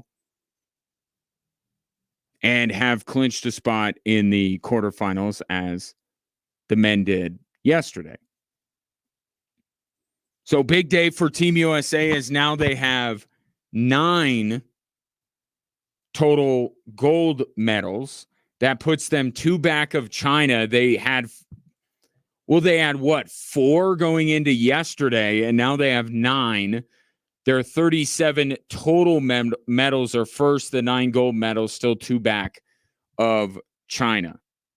But again, men's basketball, women's basketball, 3 more events for Biles, another event for Katie Ledecky. USA's making their move here on this Thursday in Paris. Let's go to Broncos camp for story number 2. I think they're different players. They got great arms. Yeah. Oh yeah. And that'd probably be the biggest comparison is their arm talent. But hard to say right now. You know, he's getting acclimated and you know, continuing to grow and just looking forward to seeing you know, how he keeps progressing. That is Broncos wide receiver Josh Reynolds talking about the guy he linked up with for the big play of training camp yesterday, that being Bo Nix. Many have made the comparison between Bo Nix and Jared Goff, if for no other reason than just, you know, the echelon of quarterback that Bo Nix could be at his best. But Josh Reynolds liking what he sees early. And Josh Reynolds is an interesting player on this team. He's kind of not, until yesterday, of course, wasn't really discussed a lot. Much of the conversation with the wide receivers was obviously Courtland Sutton related, a little bit Marvin Mims related. And then Josh Reynolds has that huge play yesterday, and now everybody's talking about him. But the Broncos brought him in for a reason. And I think one of the potential reasons is he could replace Courtland Sutton. His arrival, coupled with the Broncos' unwillingness to tack on any years to Courtland Sutton's deal and provide him any job security, I don't think that's a coincidence. Now, if Courtland Sutton answers the call, reaches his bonuses, and puts together back-to-back productive seasons, then great. Broncos can always sign him up after that. But I think in the event he doesn't, Josh Reynolds could be his replacement. Tall, lanky wide receivers, big play threats. They're quite similar. And Josh Reynolds was more efficient on a team where he was not the number one option, as opposed to Courtland Sutton, who was clearly the number one option for the Denver Broncos. So, hey, best case scenario, both of them play well, and Broncos want to keep them both around. But Sean Payton's feeling about Courtland Sutton, I think, had something to do with Josh Reynolds' arrival, even though many people would say, oh, well, no, it's Jerry Jeudy that went out. That means you needed somebody, but I could see Josh Reynolds ultimately being Courtland Sutton's replacement if Sutton does not play well this year. So something to watch out for, but a guy that probably hasn't been getting the discussion as much as he should, because it's one of the few free agency additions the Broncos made. They allowed plenty of other teams to make free agent additions, but one of the few guys that actually is new, and usually we talk about the new guys more than anybody, but there's one new guy that's kind of sucking all the air out of the room, taking up all the attention.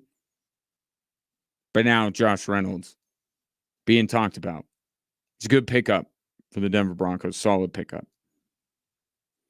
Story number 3 today is Mike Trout out for the rest of this season with a torn meniscus. If you recall, Mike Trout just started a rehab assignment and after one game was back on the injured list. And now the Angels are saying he's done. There are similarities between Mike Trout and Joel Embiid. Not saying they're perfect facsimiles for one another, but I'm saying there are similarities. The same conversation that people have about Joel Embiid, right, always starts with the words, if healthy. Right? If healthy, Joel Embiid would be the most dominant big man in the NBA. He would have multiple MVPs. He would win a title. I'm not saying I'm saying that. I'm just saying other people are saying that.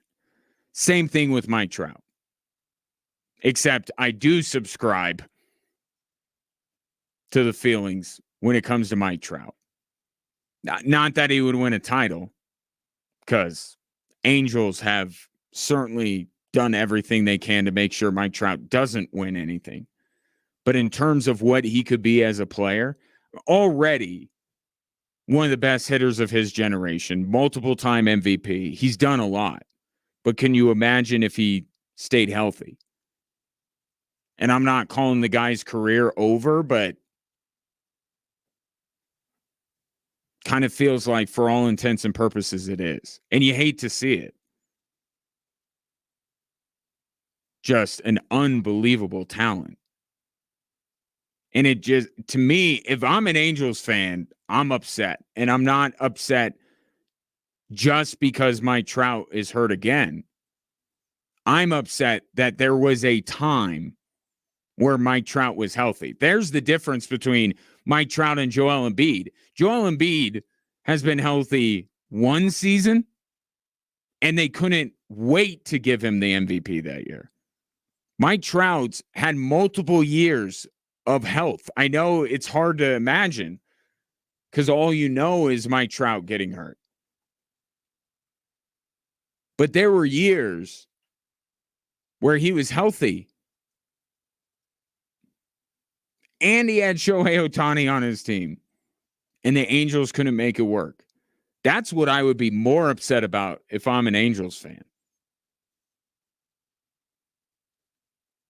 Is that the chances of Mike Trout putting together a relatively healthy baseball season are now almost completely out the window. Or at least I wouldn't blame you for feeling that way. And yet he has been healthy before, and the Angels fell over themselves and couldn't do anything to help this guy at least get into the postseason. At least Shohei Ohtani had the good sense to move down the freeway. Say enough of this. I want to play meaningful baseball. And get $500 million. Two things can be true at one time. 719-247-1313. Take your thoughts on the three stories that are driving the show. Coming up next, we do have college football starting up this month, which means prognostications aplenty. And the national media outlets, they don't like the Buffs' chances too much. Talk about next on Extra Sports 1300.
for the year with a torn meniscus. He had just come back from the last injury he sustained.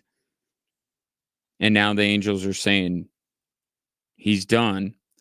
Tucker says Mike Trout is and always has been the most overrated player in baseball. Just retire. Yikes. Ouch, Tucker. Kind of harsh. I mean, I don't know. The guy has a higher career WAR than Ken Griffey Jr. He has a higher career OPS than Joe DiMaggio and Mickey Mantle. But that's where the similarities are with Joel Embiid. To an extent, right? Because where did he get the Angels? Now, I think the Angels failed him more than he failed them.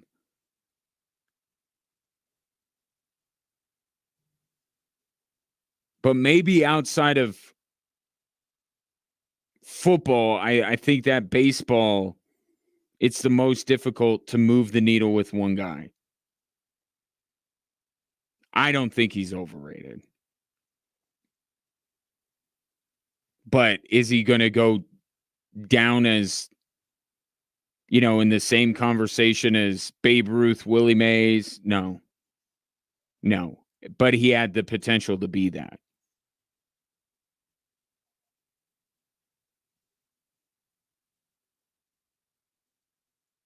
But that's what I love about you, Tucker. You bring in the spicy takes. Keep them coming. But I don't think Mike Trout overrated.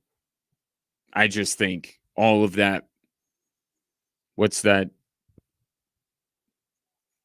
TikTok where trend where people did all that work and what did it get me? That's kind of the Mike Trout story. Didn't win anything and then perpetually hurt.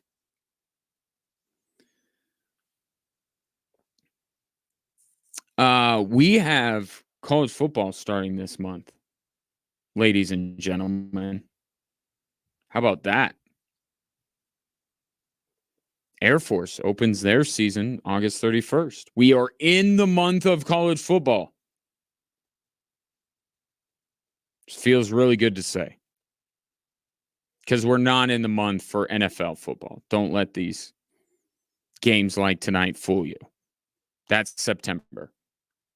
August, college football. In fact, tomorrow, the Big 12 will have you know that they are making history. I don't know specifically what history they're making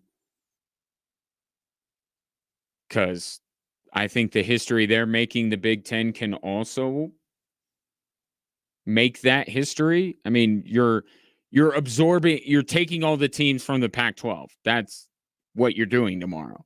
Because tonight, the Pac-12 grant of rights deal is done. And the Buffs and the Utes and the Wildcats will all be members of the Big 12. And the Ducks and the Bruins and the Trojans will be in the Big 10. And the Cougs and the Beavs will remain in the Pac-2. And you'll see them playing Mountain West teams this fall. So that's the history that the Big 12 is making. We're helping kill a conference.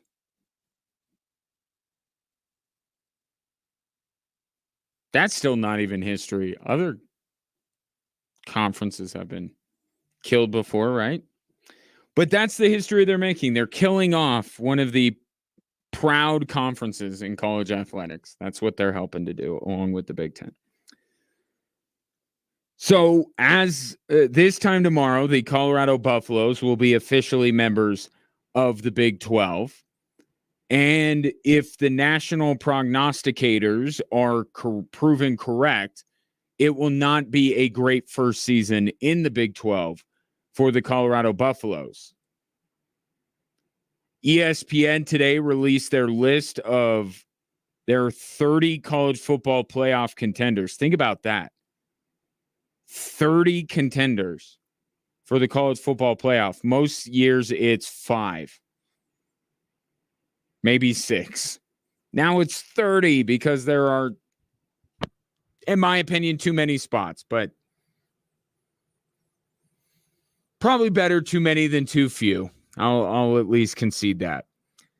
So the Buffs did not make ESPN's list of the 30 college football playoff contenders, despite Deion Sanders expecting the Buffs to contend to go to that. And in fact, there are 5 Big 12 teams on that list. Colorado not being one of them. Utah, Kansas, Kansas State, Oklahoma State, and Texas Tech. So by ESPN's FPI, the Colorado Buffaloes will finish outside the top 5 of the Big 12. Forget about having a chance to go to the college football playoff. They're not even going to be in contention for the Big 12 title. Not really. If you got 5 teams ahead of you. Then you have CBS saying that they have the toughest schedule in the Big 12. Where ESPN's list is, some weird formula that they plug into a machine like Professor Frink on The Simpsons. I feel like CBS's I can get behind as being concrete because, of course, it has to do with the success of the teams from last year that are on their schedule. And it is not an easy schedule for Colorado.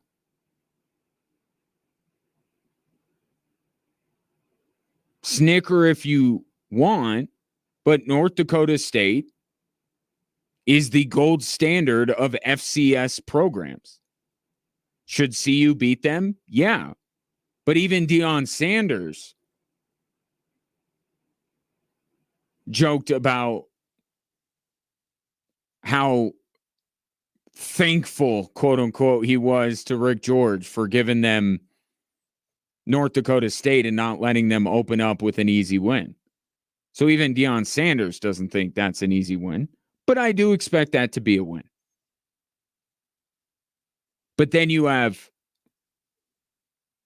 Nebraska with Patrick Mahomes. I mean, Dylan Raiola. You see that? Dude dressed up and walked in exactly like looking like Patrick Mahomes. I don't think it was intentional, but someone in his camp. The camp that got him all that money so he would go to Nebraska, because if he was not getting absolutely showered with dough, there was no way in the world he would go play in Lincoln, Nebraska. Yeah, someone on that team should tell him, maybe don't dress exactly like Patrick Mahomes. But dude's good. Like, I'm not trying to take anything away. He's a good player. And that was a boon for the folks in Lincoln to get him. And then you play CSU. And you want to talk about hype surrounding a quarterback. I have not seen this kind of hype around a quarterback in Fort Collins in a long time. Now, Braden Fowler Nicolosi is... People are asking the question if he's on equal footing with Shedeur Sanders. I suppose we'll find out, won't we? But that won't be an easy game, obviously, because last year was an easy game, and it's a rivalry game, and the rivalry is red hot right now. So none of those 3 non-conference games are easy for Colorado.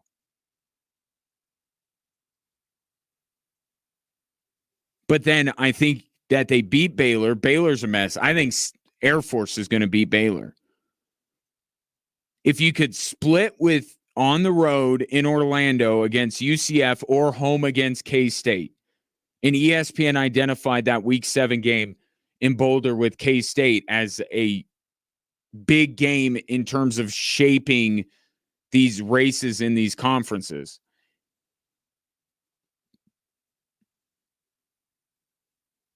But even if they split those two games,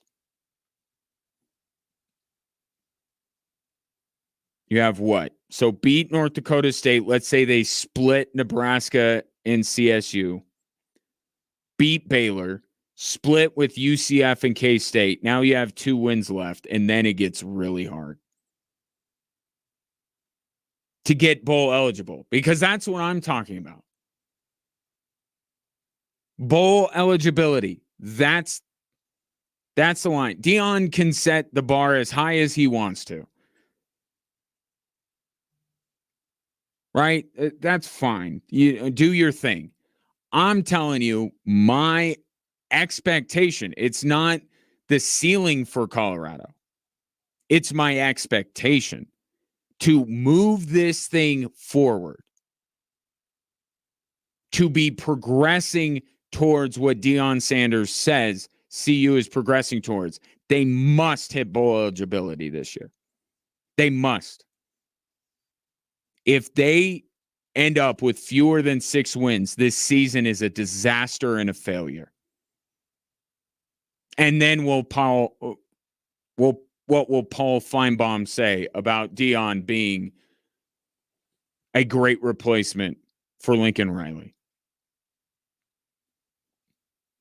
He'll say it's the player's fault and still campaign for Deion Sanders to take over for Lincoln Riley. I know that.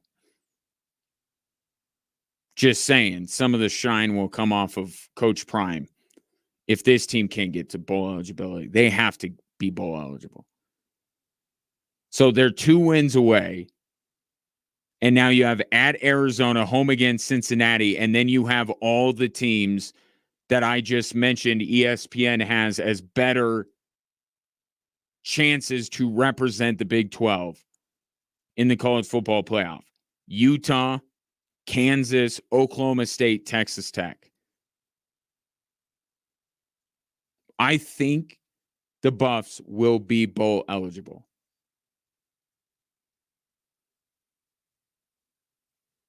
And I think they'll be in the mix for the Big 12 title game, because I think the Big 12 is going to be a bunch of cannibals.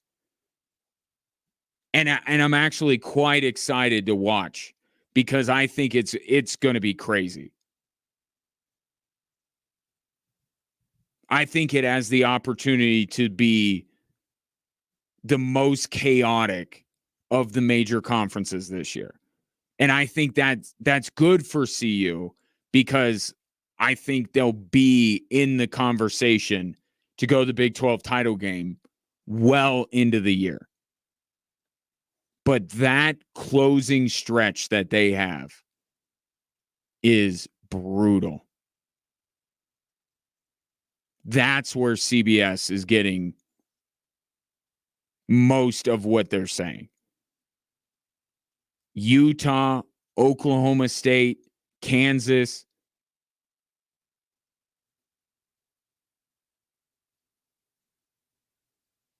To go into that stretch needing multiple wins, I think that is a bad spot for CU to be in. I think they need to take care of business, at least when it comes to bowl eligibility, before that. Or maybe get one. But even if they only need one, we saw how this played out last year.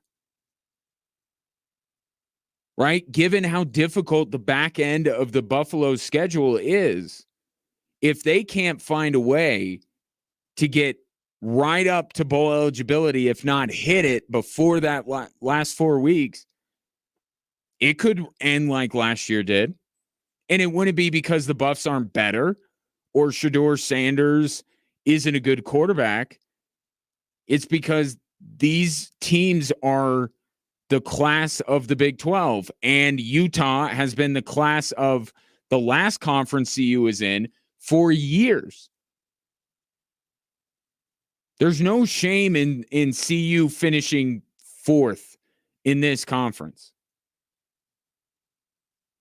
But I think they need to get to bowl eligibility. I think they need to do it just to be safe.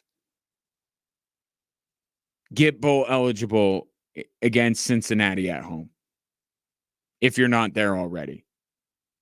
And then take your swings. But month left, 3 weeks left, the Colorado Buffaloes being in the mix to go to the Big 12 title game, bowl eligible, that's a successful season. Now, people will say, well, Deion Sanders is talking. Yeah, because Deion Sanders does that. How do you think he can get recruits in Boulder? By talking a big game, by saying these kind of things. He's not done.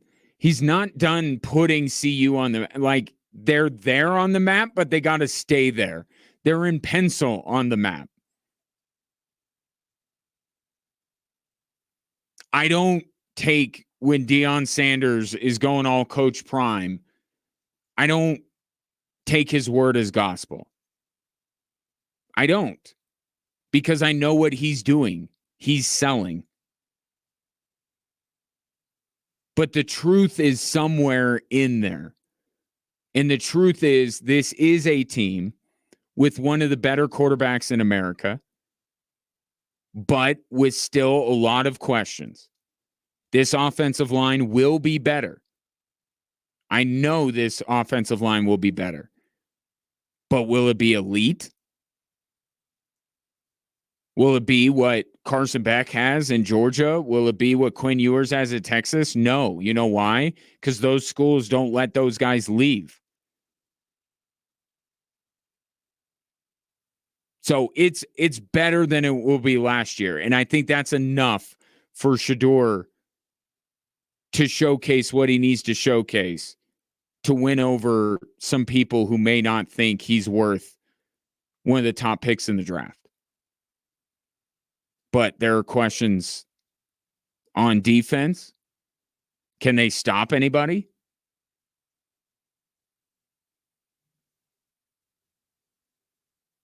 Like, Drake May was one of the top picks in the draft. What did North Carolina win last year?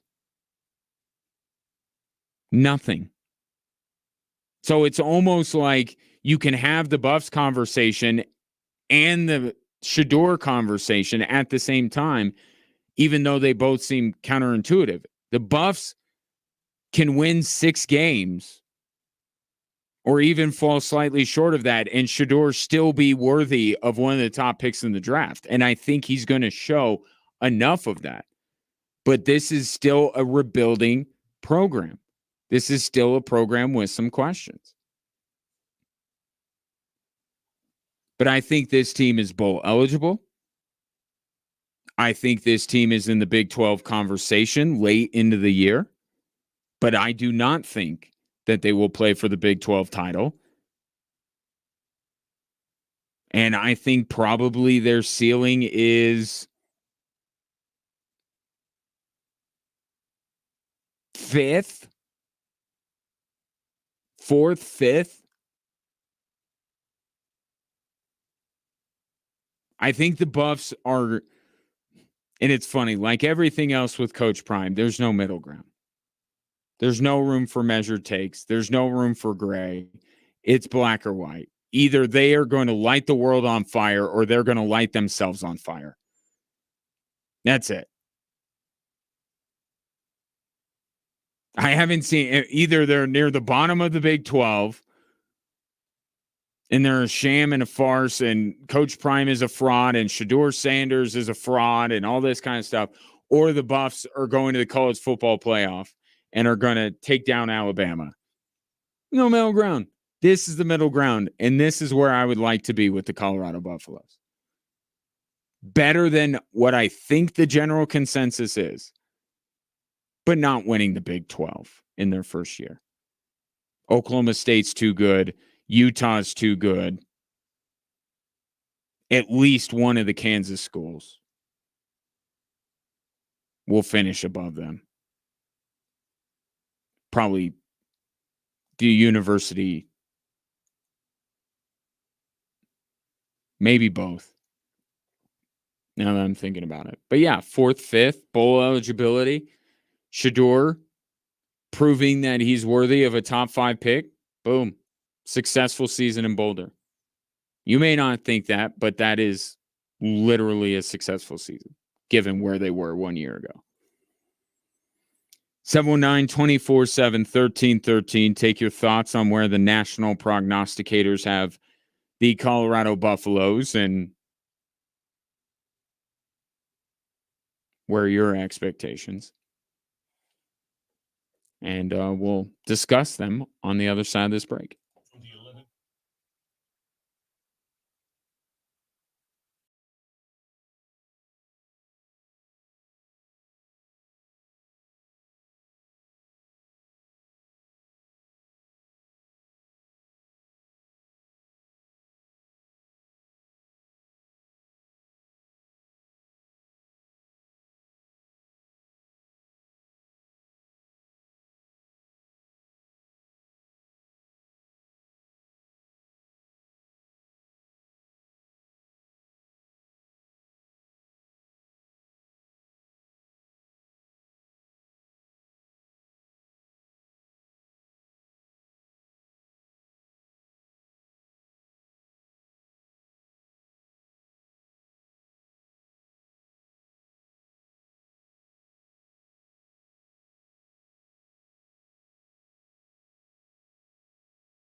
This has got to sting a little bit.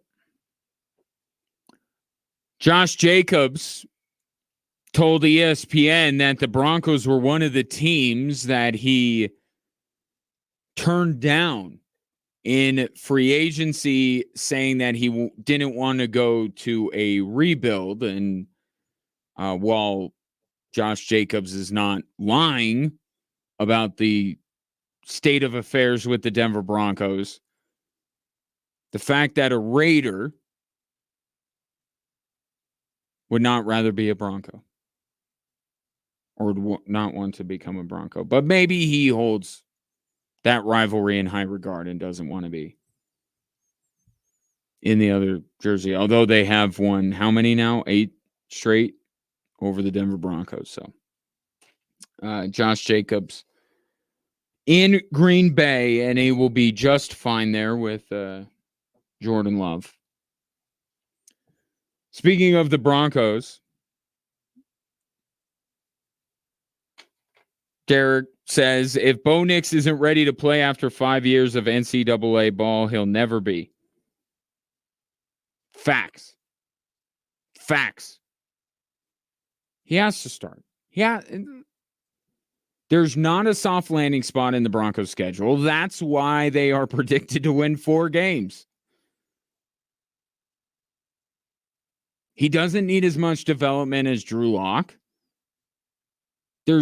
I just don't see a reason. And I got to really understand why week 4 would be better than week 1. I don't see the difference. But whether it's week 1, 2, 3, 4, the guy is going to start the most games this season for the Denver Broncos by a wide margin, and he should. And if he doesn't, then what is Bo Nix for?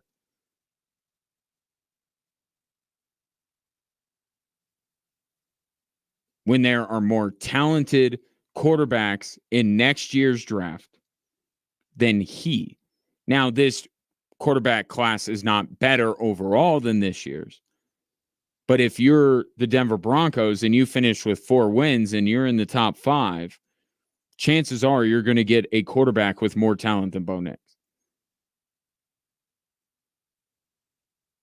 Now, if you're drafting 15th, then no way. If you're drafting 12th again, no, you're not going to be able to. Yep, that's what he's for. I know there's a lot going on in Paris, but, golf is a sport that comes up on, sports talk radio and stuff from pretty regularly, right? It may have eluded you, and I think it eluded many, that the golf portion of the Olympics began today. It has all the big names: Scheffler, Schauffele.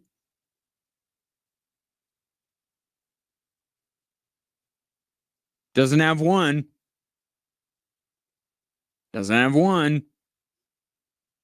Who might that be? Eldrick.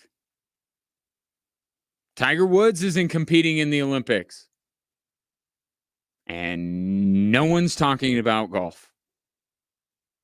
Despite the best players in the world being there.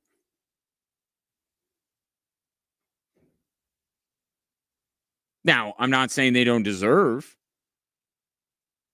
to be talked about, and the golf portion of the Olympics will be a big piece of my weekend viewing, but it just goes to show that the people who want Tiger Woods to just go away and they're tired of watching him fail, it's like, this is why the PGA gave him a universal exemption. He still has juice. He still puts golf in the conversation. As much as his play does not match up with him deserving that, he still moves the needle. This is why the PGA is like, come to any tournament you want at any time, Tiger. We're happy to have you. Eluded everybody. Took me a few minutes to go, oh, yeah, today's Thursday. Golf. But I'll be in as we move through this. Bad news for Wyndham Clark fans, which if you are in the state of Colorado, you actually are required to be a Wyndham Clark fan. And why wouldn't you be? Tough day for Wyndham. He shoots 4 over. He's tied for 56th. And he is for 12 strokes back. I'm actually impressed with how quickly I figured that out. 12 strokes back of the leader, Hideki Matsuyama, who is 8 under after 1 round. Xander Schauffele is 2 strokes back. Joaquin Niemann, Emiliano Grillo, and Tom Kim are all at 5 under. Other notables, Scotty Scheffler, 4 under. So he's within reach. So is John Rahm at 4 under. Rory is 3 under. One of my new favorite watches on the tour, Ludwig Oberg, is 3 under. Jason Day, 2 under. See what I mean? The biggest names are all there except Tiger.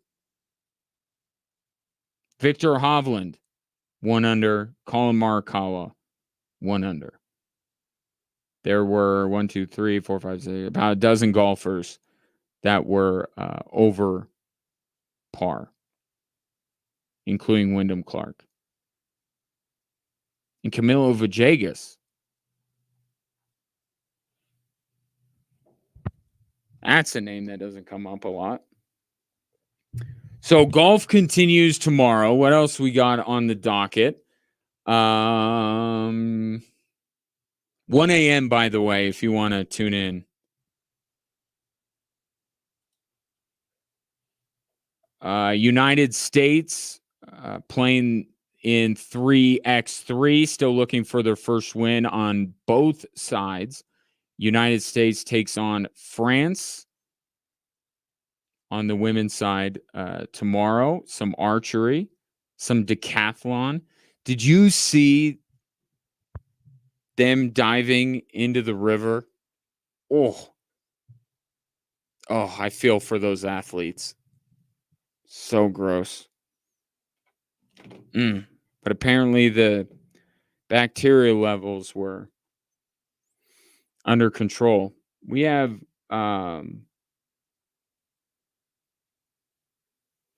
soccer. Women's soccer is Saturday. Men's basketball is Saturday. Women's basketball would be Sunday. So yeah, tomorrow will be a fairly light day, although I'm sure Biles or Ledecky are doing something. That will be the primary coverage of NBC tonight will be Ledecky and Simone Biles. Something to be said for an athlete as great as Simone Biles that she doesn't even need her A game to win. And I think you're going to see tonight, if you watch it, that at least on the uneven bars, not her A game. Still got it done, though. Good day for the USA, though. Really good day for the USA, as now they're 2 medals back. 2 gold medals, I should say, back of China. They lead everyone in total medals. The most productive day for Team USA so far. Hall of Fame game coming up at the top of the hour if you're interested. In the meantime, want to ask you if arthritic joint pain is keeping you from doing the things that you love. I was talking about the golf tournament going on in Paris. Has your joint pain been keeping you from doing your own golfing this summer? It shouldn't. I mean, I understand why it does. I'm just saying something should be done about that.